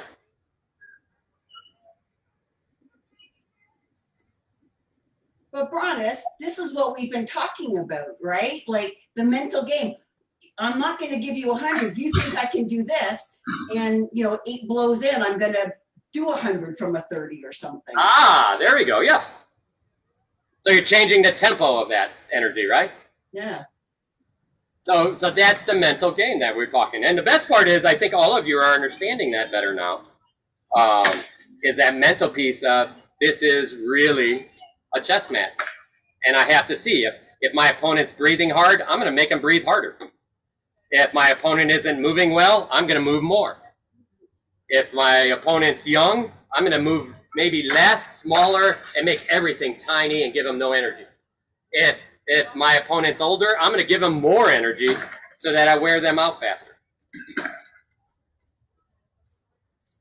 So I'm, we're breaking all of those pieces down to essentially create an opportunity for you to be as safe as possible throwing the killing blow. All right, so again, let's go back to that freeze. So a freeze can happen in a lot of ways. Here's another opportunity for a freeze. Hey! All I did is get a little wiggle on the sword and drop down. As I drop down, again, I'm pressuring the bottom side of that box. Could be both sides. I could be, as soon as I go here, I'm making it look like it's the back side of the box. As soon as I go straight down, I'm looking at the front side of the box. Now I'm looking at that side of the box. Okay? So by dropping, your opponent will usually, the energy will come and be like, go for a leg! Now you get to see if they do this or they do this. Because if they do this, I'm going to be like, oh, thank you very much. You just told me how to win. If they do this, I'm like, oh, well, that's a little different. Now I got a smarter fighter. I have to really do more work before I throw a blow. If they do this and lean forward, I'm like, oh, thank you very much. I'm going to hook wrap you and take a shot right down your back. So you got all of those different opportunities. But I didn't learn them until I did this first little freeze. So all I did is, I literally, when I do this freeze, I'm a little bit light in my feet in both of them. And then I kind of I don't jump up and do it. But I lift both feet off the ground at the same time while dropping my butt down. Kind of that way, but small. So all I'm doing, it's almost like when we're doing some of our steps and we're skipping. All I'm doing is dropping and let my butt go to the ground. So that will give your opponent a freezing technique, and it gives you a couple of good reads to make. But you have to make those reads, and this is giving you an opportunity to talk about how you make those reads. So in this case, we're talking about not only freezing an opponent, but also probing an opponent. So I could do this, and then fall right back, right? So I freeze them into motion, and this really works well if somebody's following you. That knee okay? This works well if somebody's following you, because as soon as you drop, they're afraid of running you over. So they will stop. So here I'm dropping, and then I drop, and then I kick back on again. That person stopped for a second, or they changed their step forward to like, whoa, stop, and then you're falling back and you create distance again. Hey, Bronis, I want to ask you about that. You say that person is afraid they're going to run over you. So rule number 6 of the list says each fighter shall compel themselves in a knightly and chivalrous manner. Are you, by doing that, taking advantage of the fact that they don't want to run you over? Is that a chivalrous thing? Discuss. I don't know. Is that fake a chivalrous thing? I don't know. I like literally, I'm asking you this because I don't know what I think about it. Like I think nothing of it right now. Right. So this is no different than a hand fake for a sword, or misdirection with a sword. Because what we're trying to do is make your opponent think one way and do something else. That same thing happens with the feet. If I'm doing again, I push over here and I do this. I'm making think I'm going that way, but I go the other way. Fair enough. So it's simply a body fake, and fakes are. It's I'm simply okay a body with fake. fakes. It's a body You got fake. it. Exactly. Okay. And in most cases, here's and this is an extreme example, by the way, and it's funny as hell because I see it work all the time. Sometimes people keep this foot up. In fact, I used to here and there, and I still do once in a while. Fighting a person, many people, some other kingdoms, it's natural to stay at the distance of your foot or your plane of your knees. Our kingdoms, they don't matter.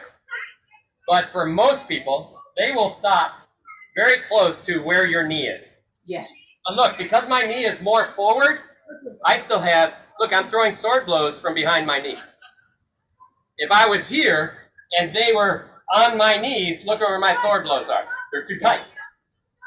But here, look where my sword blows are. Watch this.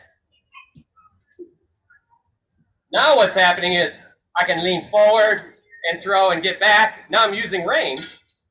And most people are going to stop where your foot is. Because there's a little thing we call personal space. And until you're comfortable taking away somebody's personal space, they're going to want to stop where your personal space begins.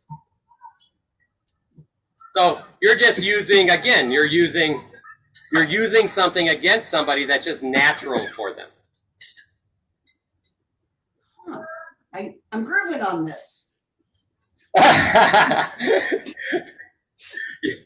You're what on this? I'm grooving on it. You like it? Okay. Yeah. So, and it actually, sometimes it works. People like, advanced people are like, I don't care. This is the reason, this is another one. Here's, and I won't be able to do this. I probably have to get, I don't know if Jocelyn could do this anymore.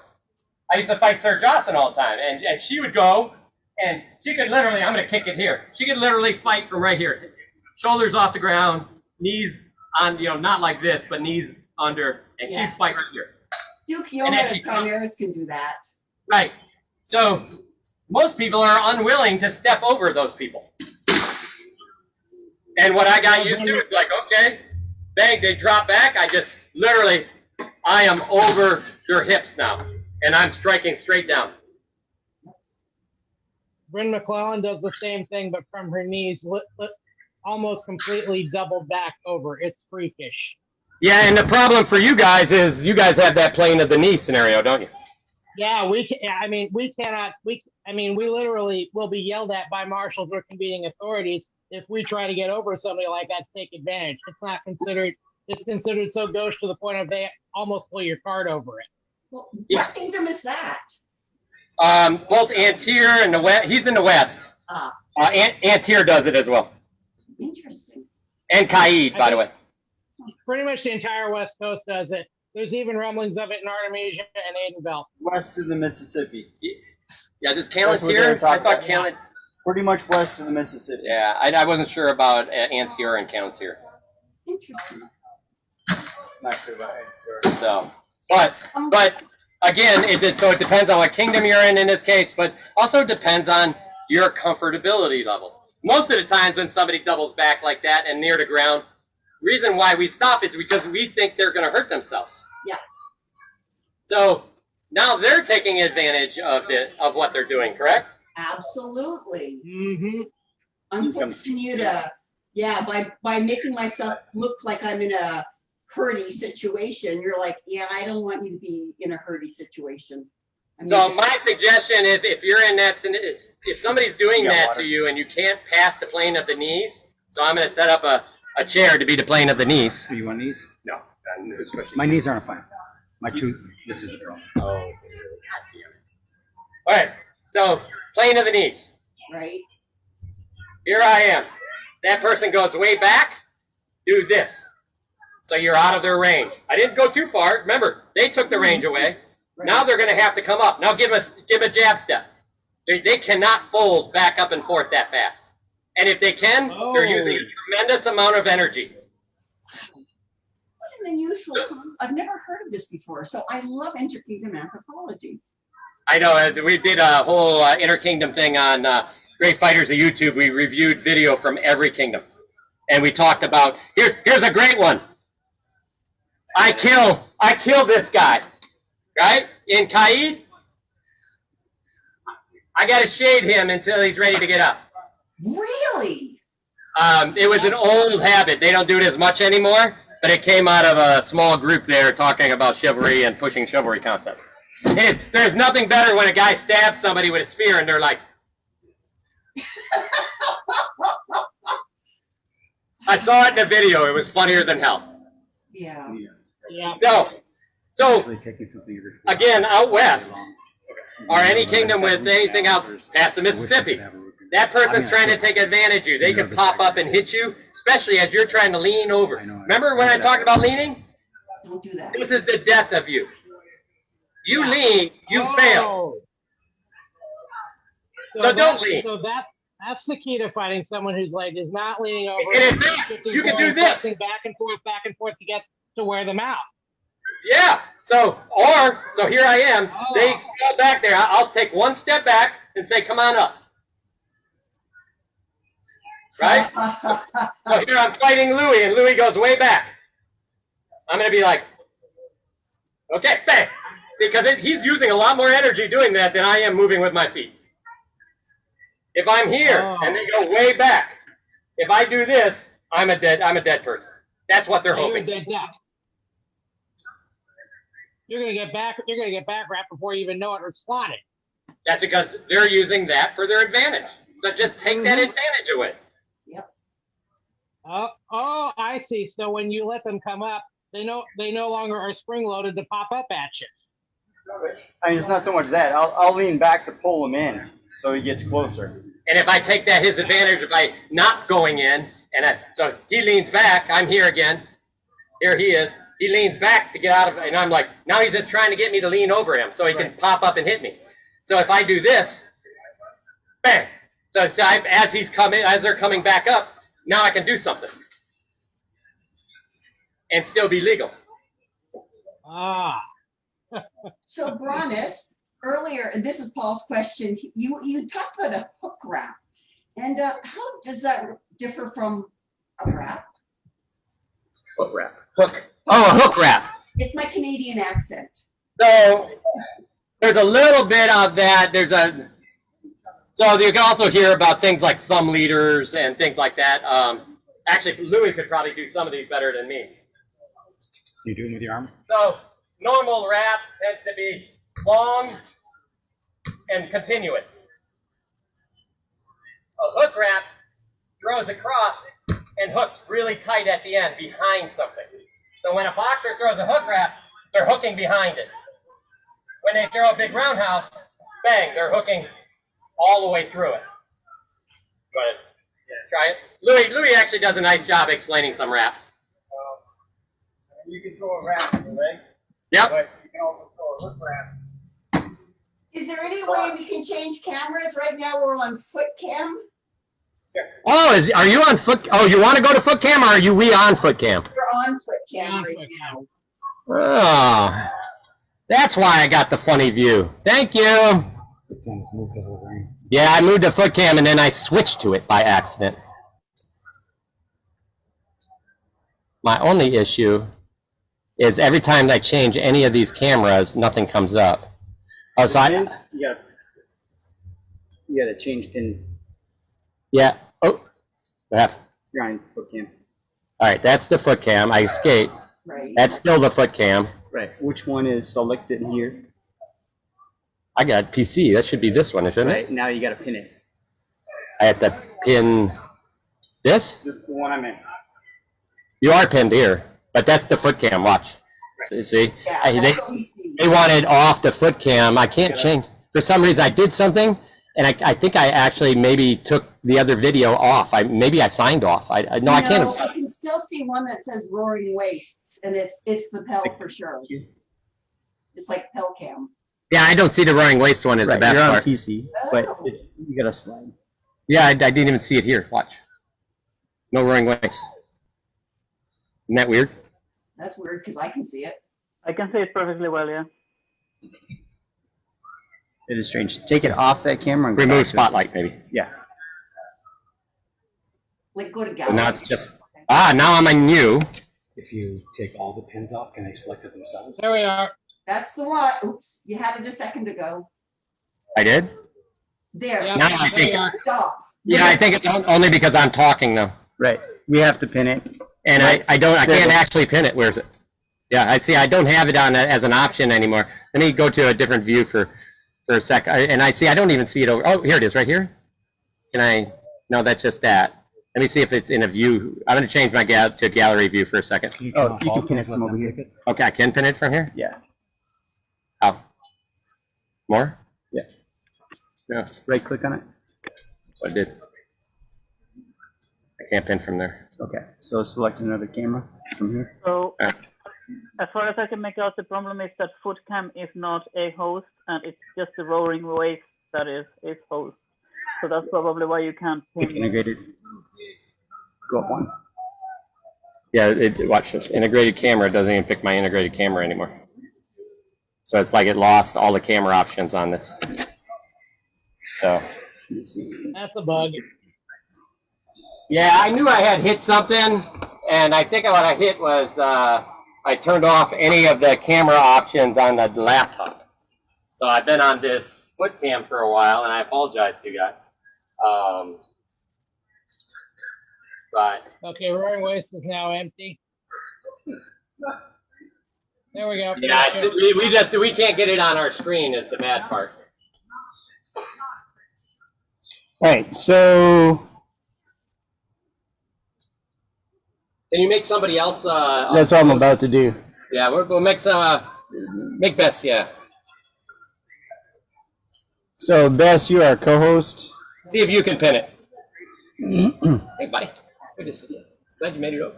Oh, this is weird. Oh, there it is. Okay. Now I'm spotlighting it or am I pinning it? Spotlight it. Spotlight it. Okay. Spotlight for everybody. There we go. Done. Thank you. You're welcome.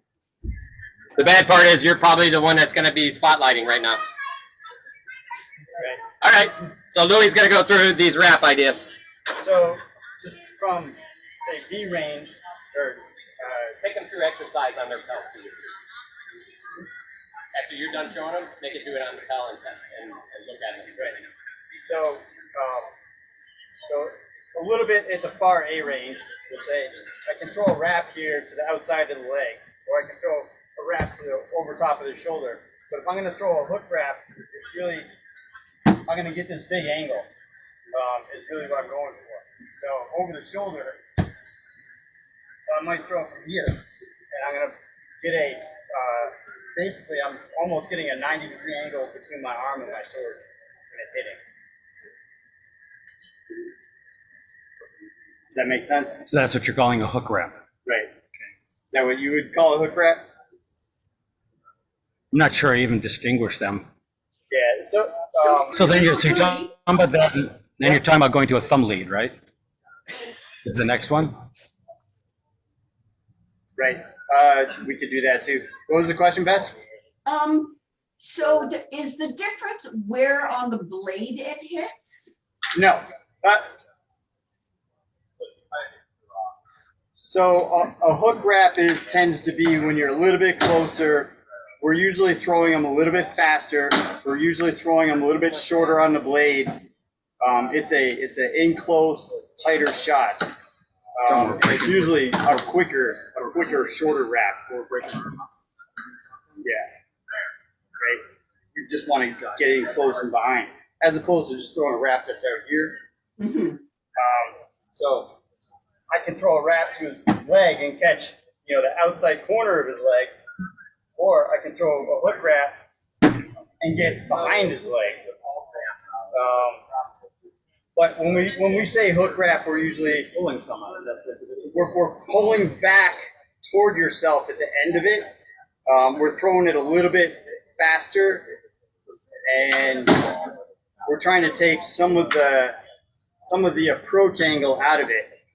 So it's usually just like we're just trying to make it as little of a wrap as possible, but getting a big angle at the end. Let me explain this to you. So Louis, have you heard of a shot called a J shot? Yeah. Okay, so how does that differ then for like so J shots I know to the inside of the leg. All going to seem a little subtly different. Oh, okay. The depth, I'm using multiple sorts of definitions. Vary from place to place, and it's difficult. So, what I think of as a normal wrap is it's typically, like you're saying, B range or so when you're throwing it. So the weapon loops out, but mostly you're traveling forward. Right? So my motion travels forward, I turn my hand over. When I'm at this range, that same shot, it's here. So what we do is you throw the same shot, but instead of forward, I throw it out a little. So my hand is out here instead of here. And what is what's that one? Is that the thumb lead? Is that your hook? That's what we're calling the hook wrap. That's what you're calling the hook. Okay. Yeah, right. We're calling this just a wrap. Okay. Right? So just we're throwing it forward like a normal shot. Except at the end you turn it over. Interesting. Okay? When you get too close, essentially what you have is a line from your shoulder to your sword tip. And when you throw the wrap, you're using it at range. When you're closer, the end of the sword and your shoulder and the end of the sword are closer together, so you bend the angle. See, so this is closer to my shoulder. So to get it, because now I'm closer, now that my shoulder's closer, I can't throw them on line, I have to throw a short line. Your hand tends to end up where your hand stops moving, ends up being farther back than where the sword's going to strike. The sword's actually going to strike. The other way to look at this is the motion is the same for all of them. So the weapon travels out and then turns over at the end. How much it goes from here to here just depends on the distance of your target. We're trying to hit with this last little bit no matter what. So way out here.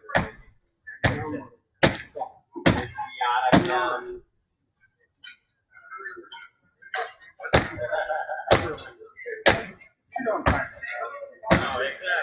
how far out I am? Yeah.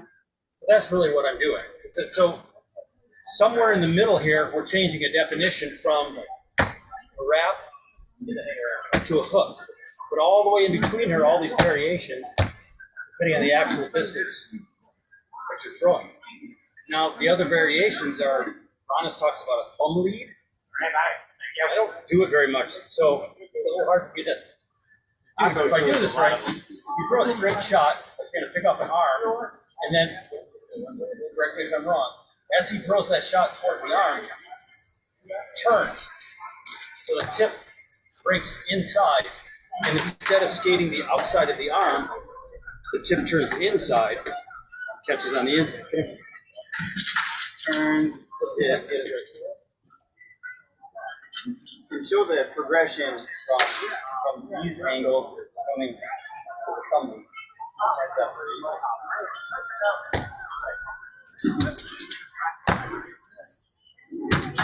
But actually breaking out. So here's the thing with the wrap.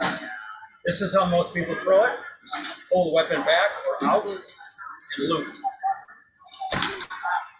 It's huge, it's telegraphed, can't change direction, serves no purpose until it hits. And it's slow.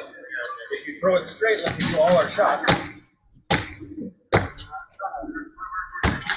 stays right in front of me the whole time. So what Louis is talking about is that same shot, even though we've got like 4 different definitions, there's all these gray areas in between. So if I start with a low one, it's like a thumb leader wrap. That's a wrap. So thumb leader, wrap. Not much different. One, I'm pushing straight down, turning, which I like because it keeps me tight. But if I have to get around something, it's not uncommon for me to let my hand wall, let the tip wall. So it loops a little. My hand starts, and then the tip goes. And then all you're doing is you're changing the angle. I even learned, so I can throw a wrap to the offside back of the head. It's just the same shot. I don't really recommend it. It's weird. The J hook is throwing a wrap usually fairly close, where you throw the weapon down, then pull your hip. You actually curve it back up again.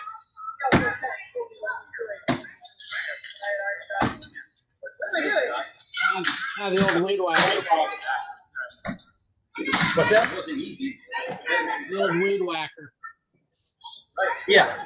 Yeah, you know, I'm actually throwing it down. It loops down here by the ground. So if you do it right, you can actually get a headshot.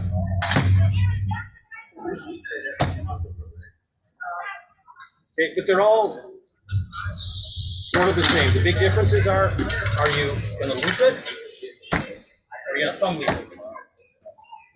Which is tighter.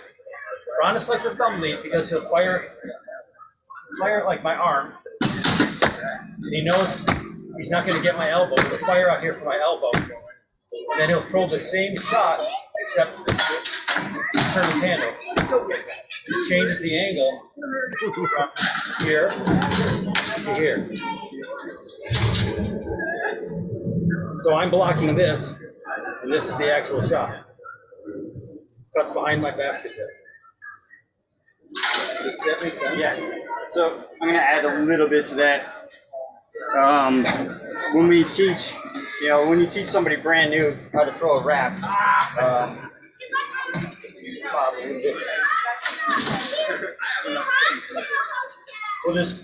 lot of people will teach with the shield, and they're gonna throw this like, hey, throw this shot around the shield and hit the shield on the front.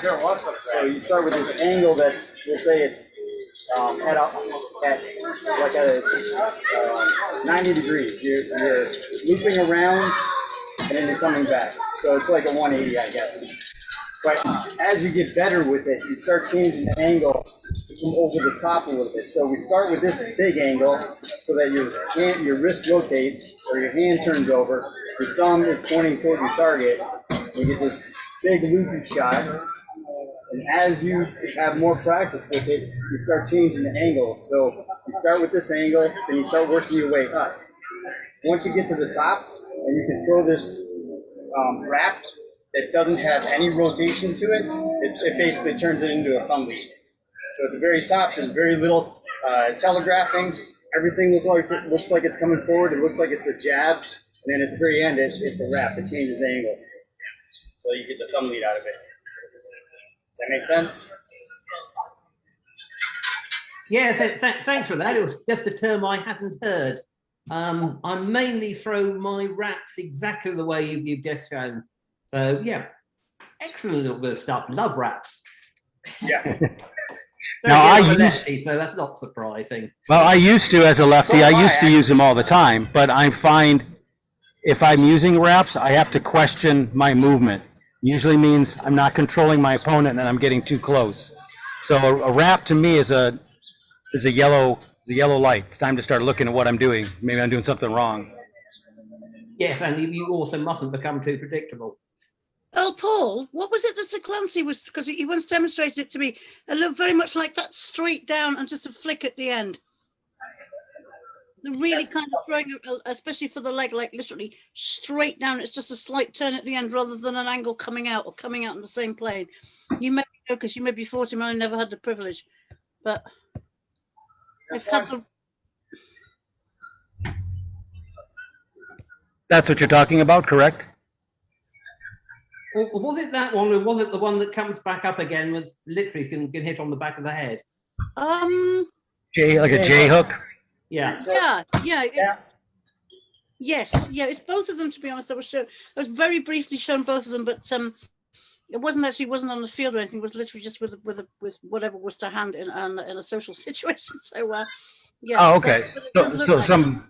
So somebody showed it to you before. Yeah, it was a knight who was in our kingdom for a while. And unfortunately, I've got to fight him because he'd gone back overseas before I before I was off. So, but yeah, I had heard about this as being quite a famous wrap technique, especially for getting a butt up or getting a wrap up into the ribs. But yeah, it did look like what you just did there. But actually, both. I think it was some point in between. But it was the going straight down and the flick at the end, and I think it was somewhere in between as to how high it went up. But it was particularly a leg one I was shown. Right. So Karaya Doc at our 50-year celebration was teaching an old technique that they'd used back in the late 60s, early 70s, and they had bigger shields. So the opening, there's only about a 2-inch opening at the bottom over top of the knee top and under the shield that they try to get. So they throw down, they basically throw down and then let the sword come back up to get behind the shield a little bit. So that could well be it. I think that's that sweet spot. Yeah, I think the member of the chivalry had probably been in the SCA for quite a while. So yeah, that does look kind of like it. So now to tie this to what we were talking about before, think about the cube and the points on the back part of the cube. You see what's happening here? It's still the same cube, but now you have shots that can wrap around the back of the cube and pick up the back corners. So you guys want to try that on the PEL? Everybody have a PEL out? Yep, still, yeah. I'm just gonna interject, because haha, you guys may be a co-administrator. Hey, European guys, do you need to fall off? Because it is 4 o'clock our time.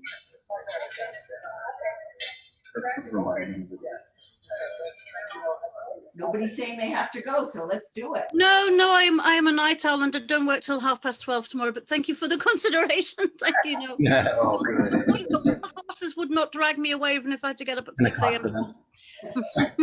Well, thank you. All right, so let's start with just to be on the same page.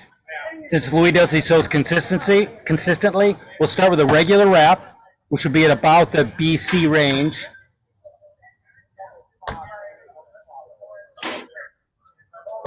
The important things here is your wrist shouldn't snap. Your wrist should be relaxed and turn over.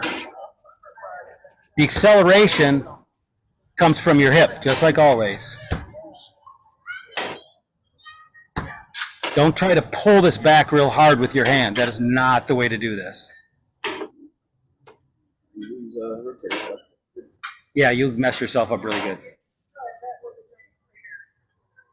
So choose one spot to get the feel for it, whatever height is good for you. And when it starts to feel comfortable, try to work it up and down, head, shoulder, body, leg.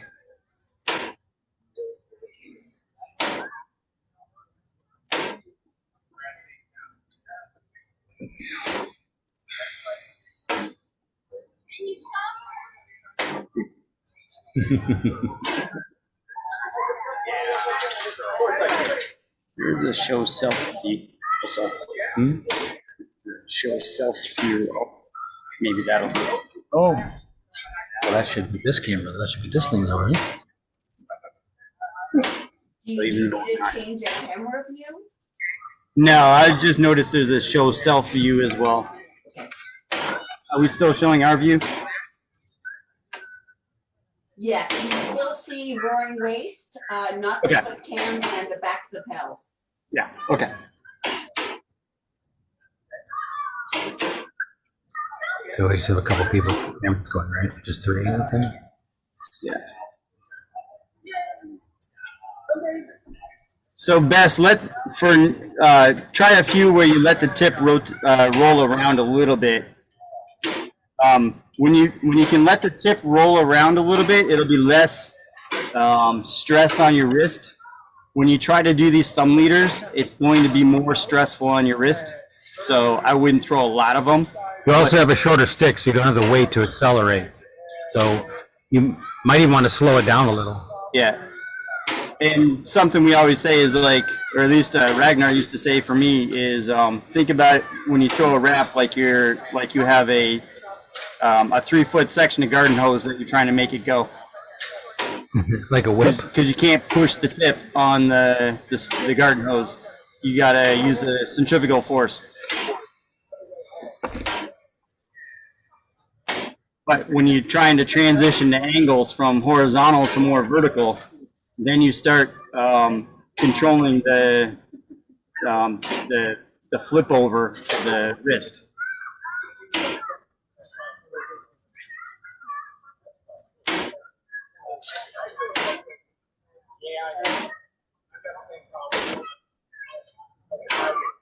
Take a break at switching room. Just trying to see.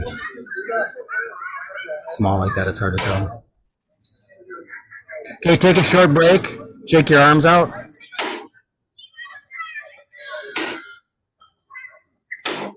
Now what we're going to do is see how you're hitting at the end of your weapon? That's what you want to stick to, but close the range now. Move up into B range. Throw the same shot, except have your hand go farther out, so it's still the same part of the sword hitting, just the tip.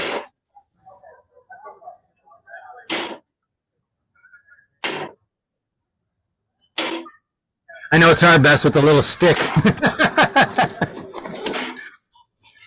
The best you could probably do is you could slow work it, but I know that doesn't give you the feel for it. It's not the same. Super loose grip. Yep. It's okay. When my outdoor bomb comes, I'll be able to rewatch this and do it on my outdoor bomb. Okay, that's cool. Germanicus, it looks like your sword is actually going up the pole instead of into the pole. Does that make sense? Yeah, there you go. Yeah. Same force, but now it's all going into your target. Yeah, don't hit me with that.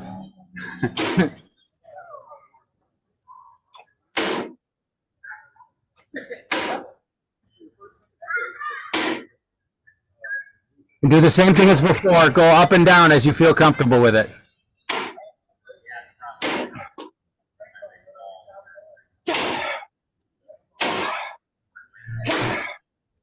Alessandra, you have the right wrist motion and it's relaxed, but because your hand is staying low, you don't have any force.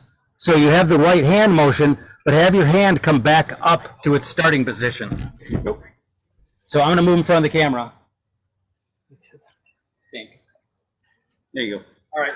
So what I'm seeing is your hand stays here, and you have this roll, which is nice, but this is all you have. So you've got that part correct. So bring this up here where you normally fight. Then when you're ready to throw it, drop the hand straight down and roll it. Up, bang, up, bang, up, bang. Because like I say, you're doing the hand right. Yeah. Do it from there.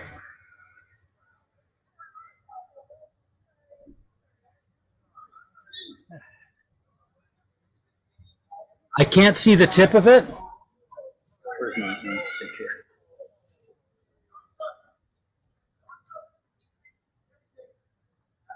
So this is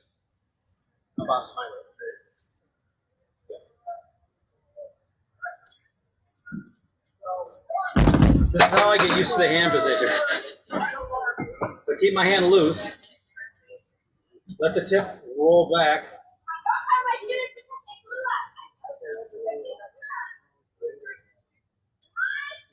Okay. That's all I'm doing. So tilt my hand back so the sword falls off the back. As it maxes out, I open my hand, I let it roll around, and then just swing right back up. I'm not trying to power this. This is arm. This is not an arm shot. This is a hip shot. All of this is just for steering. Okay? So let this hand relax, and as you drop it, let this tip go backwards. Okay? There's your loop. Bang. Bang. Bang. And then all you do is you put your hip on. More play time. Look like wrong color right now. There's the swing. Now I get my hip level on.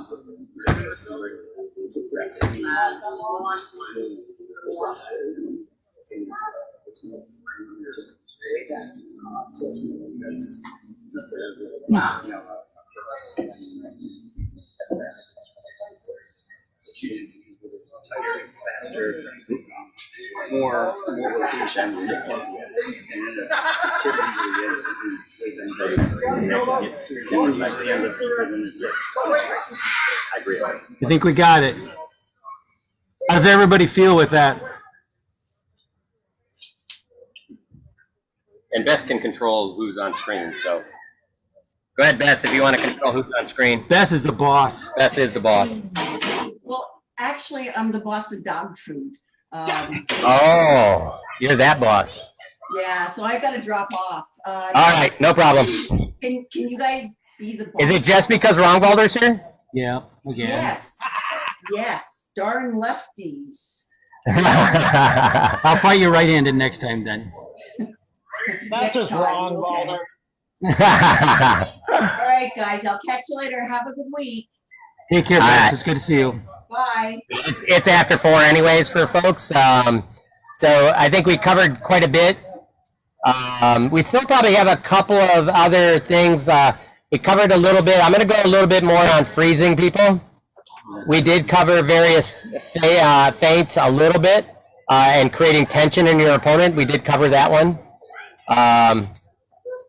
We covered a lot of your opponent tends to mirror your energy. So that was a good one. And then we covered a lot of what the pie and how we use the pie, and we covered range and distances and how we use them.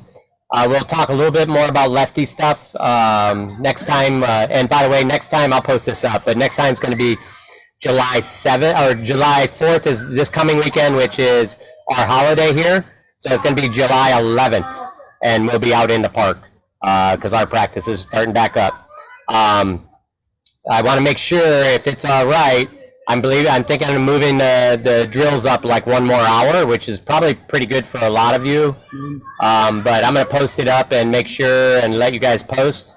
I know it's probably for sure better for some of the folks out, in Europe and things. So let me know. What that's going to do is if I move it up an hour early, it'll go about a little bit hour and a half into my fight practice, and I'll get a little bit of both worlds. So I don't mind coming out an hour early, getting all our good stuff in, and then working through technique stuff, so we can keep doing this. And then the last piece was really talking about the probing, and we got a little bit into probing. You can tell that probing is part of kind of what you get out of almost anything you do. So in other words, if you use range and shift in and out of range, that's probing. You're seeing what your opponent is doing when you shift in and out of range. If you give them a freeze, a stomp, something that's fast and jolty that causes them to do something, that's also a probe to see if what they're doing, if they fall away, if they come right at you, or if they really dig into the ground. You're finding those things that they do.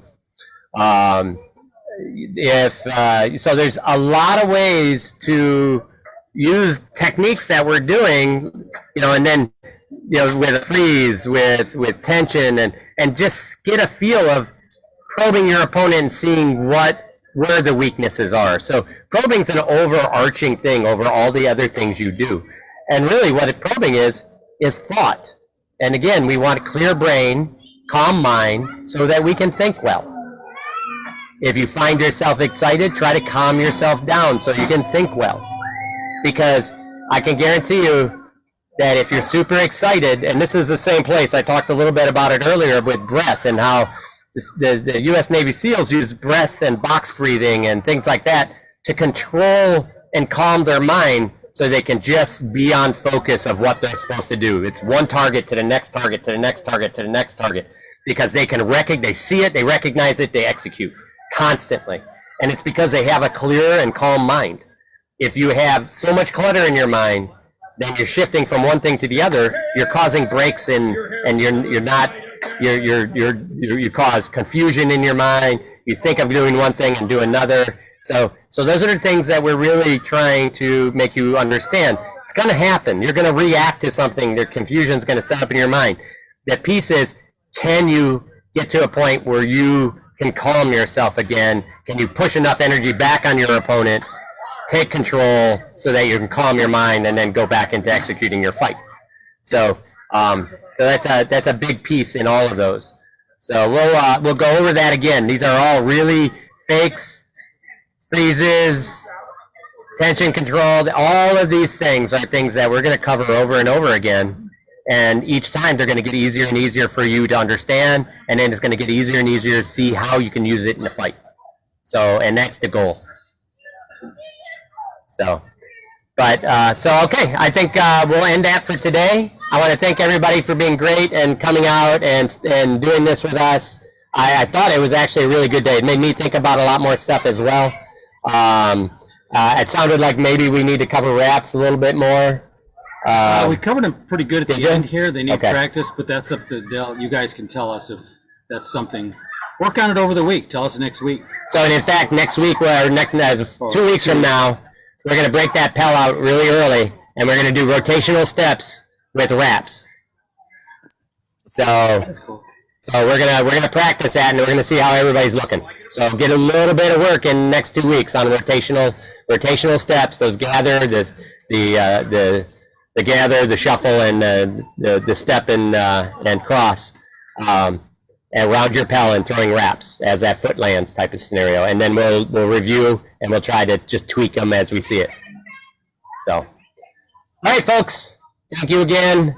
And we'll see you in 2 weeks. But before then, I'll post up a couple of more articles here so everybody can get a chance to read more stuff, see it, watch that boxing video, and look for the things that we talked about, like the stomp feet and the probing and the hooks.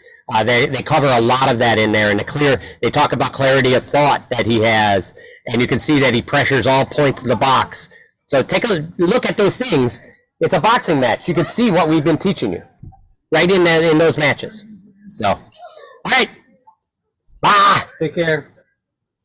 Adios. Happy 4th of July. Thank you.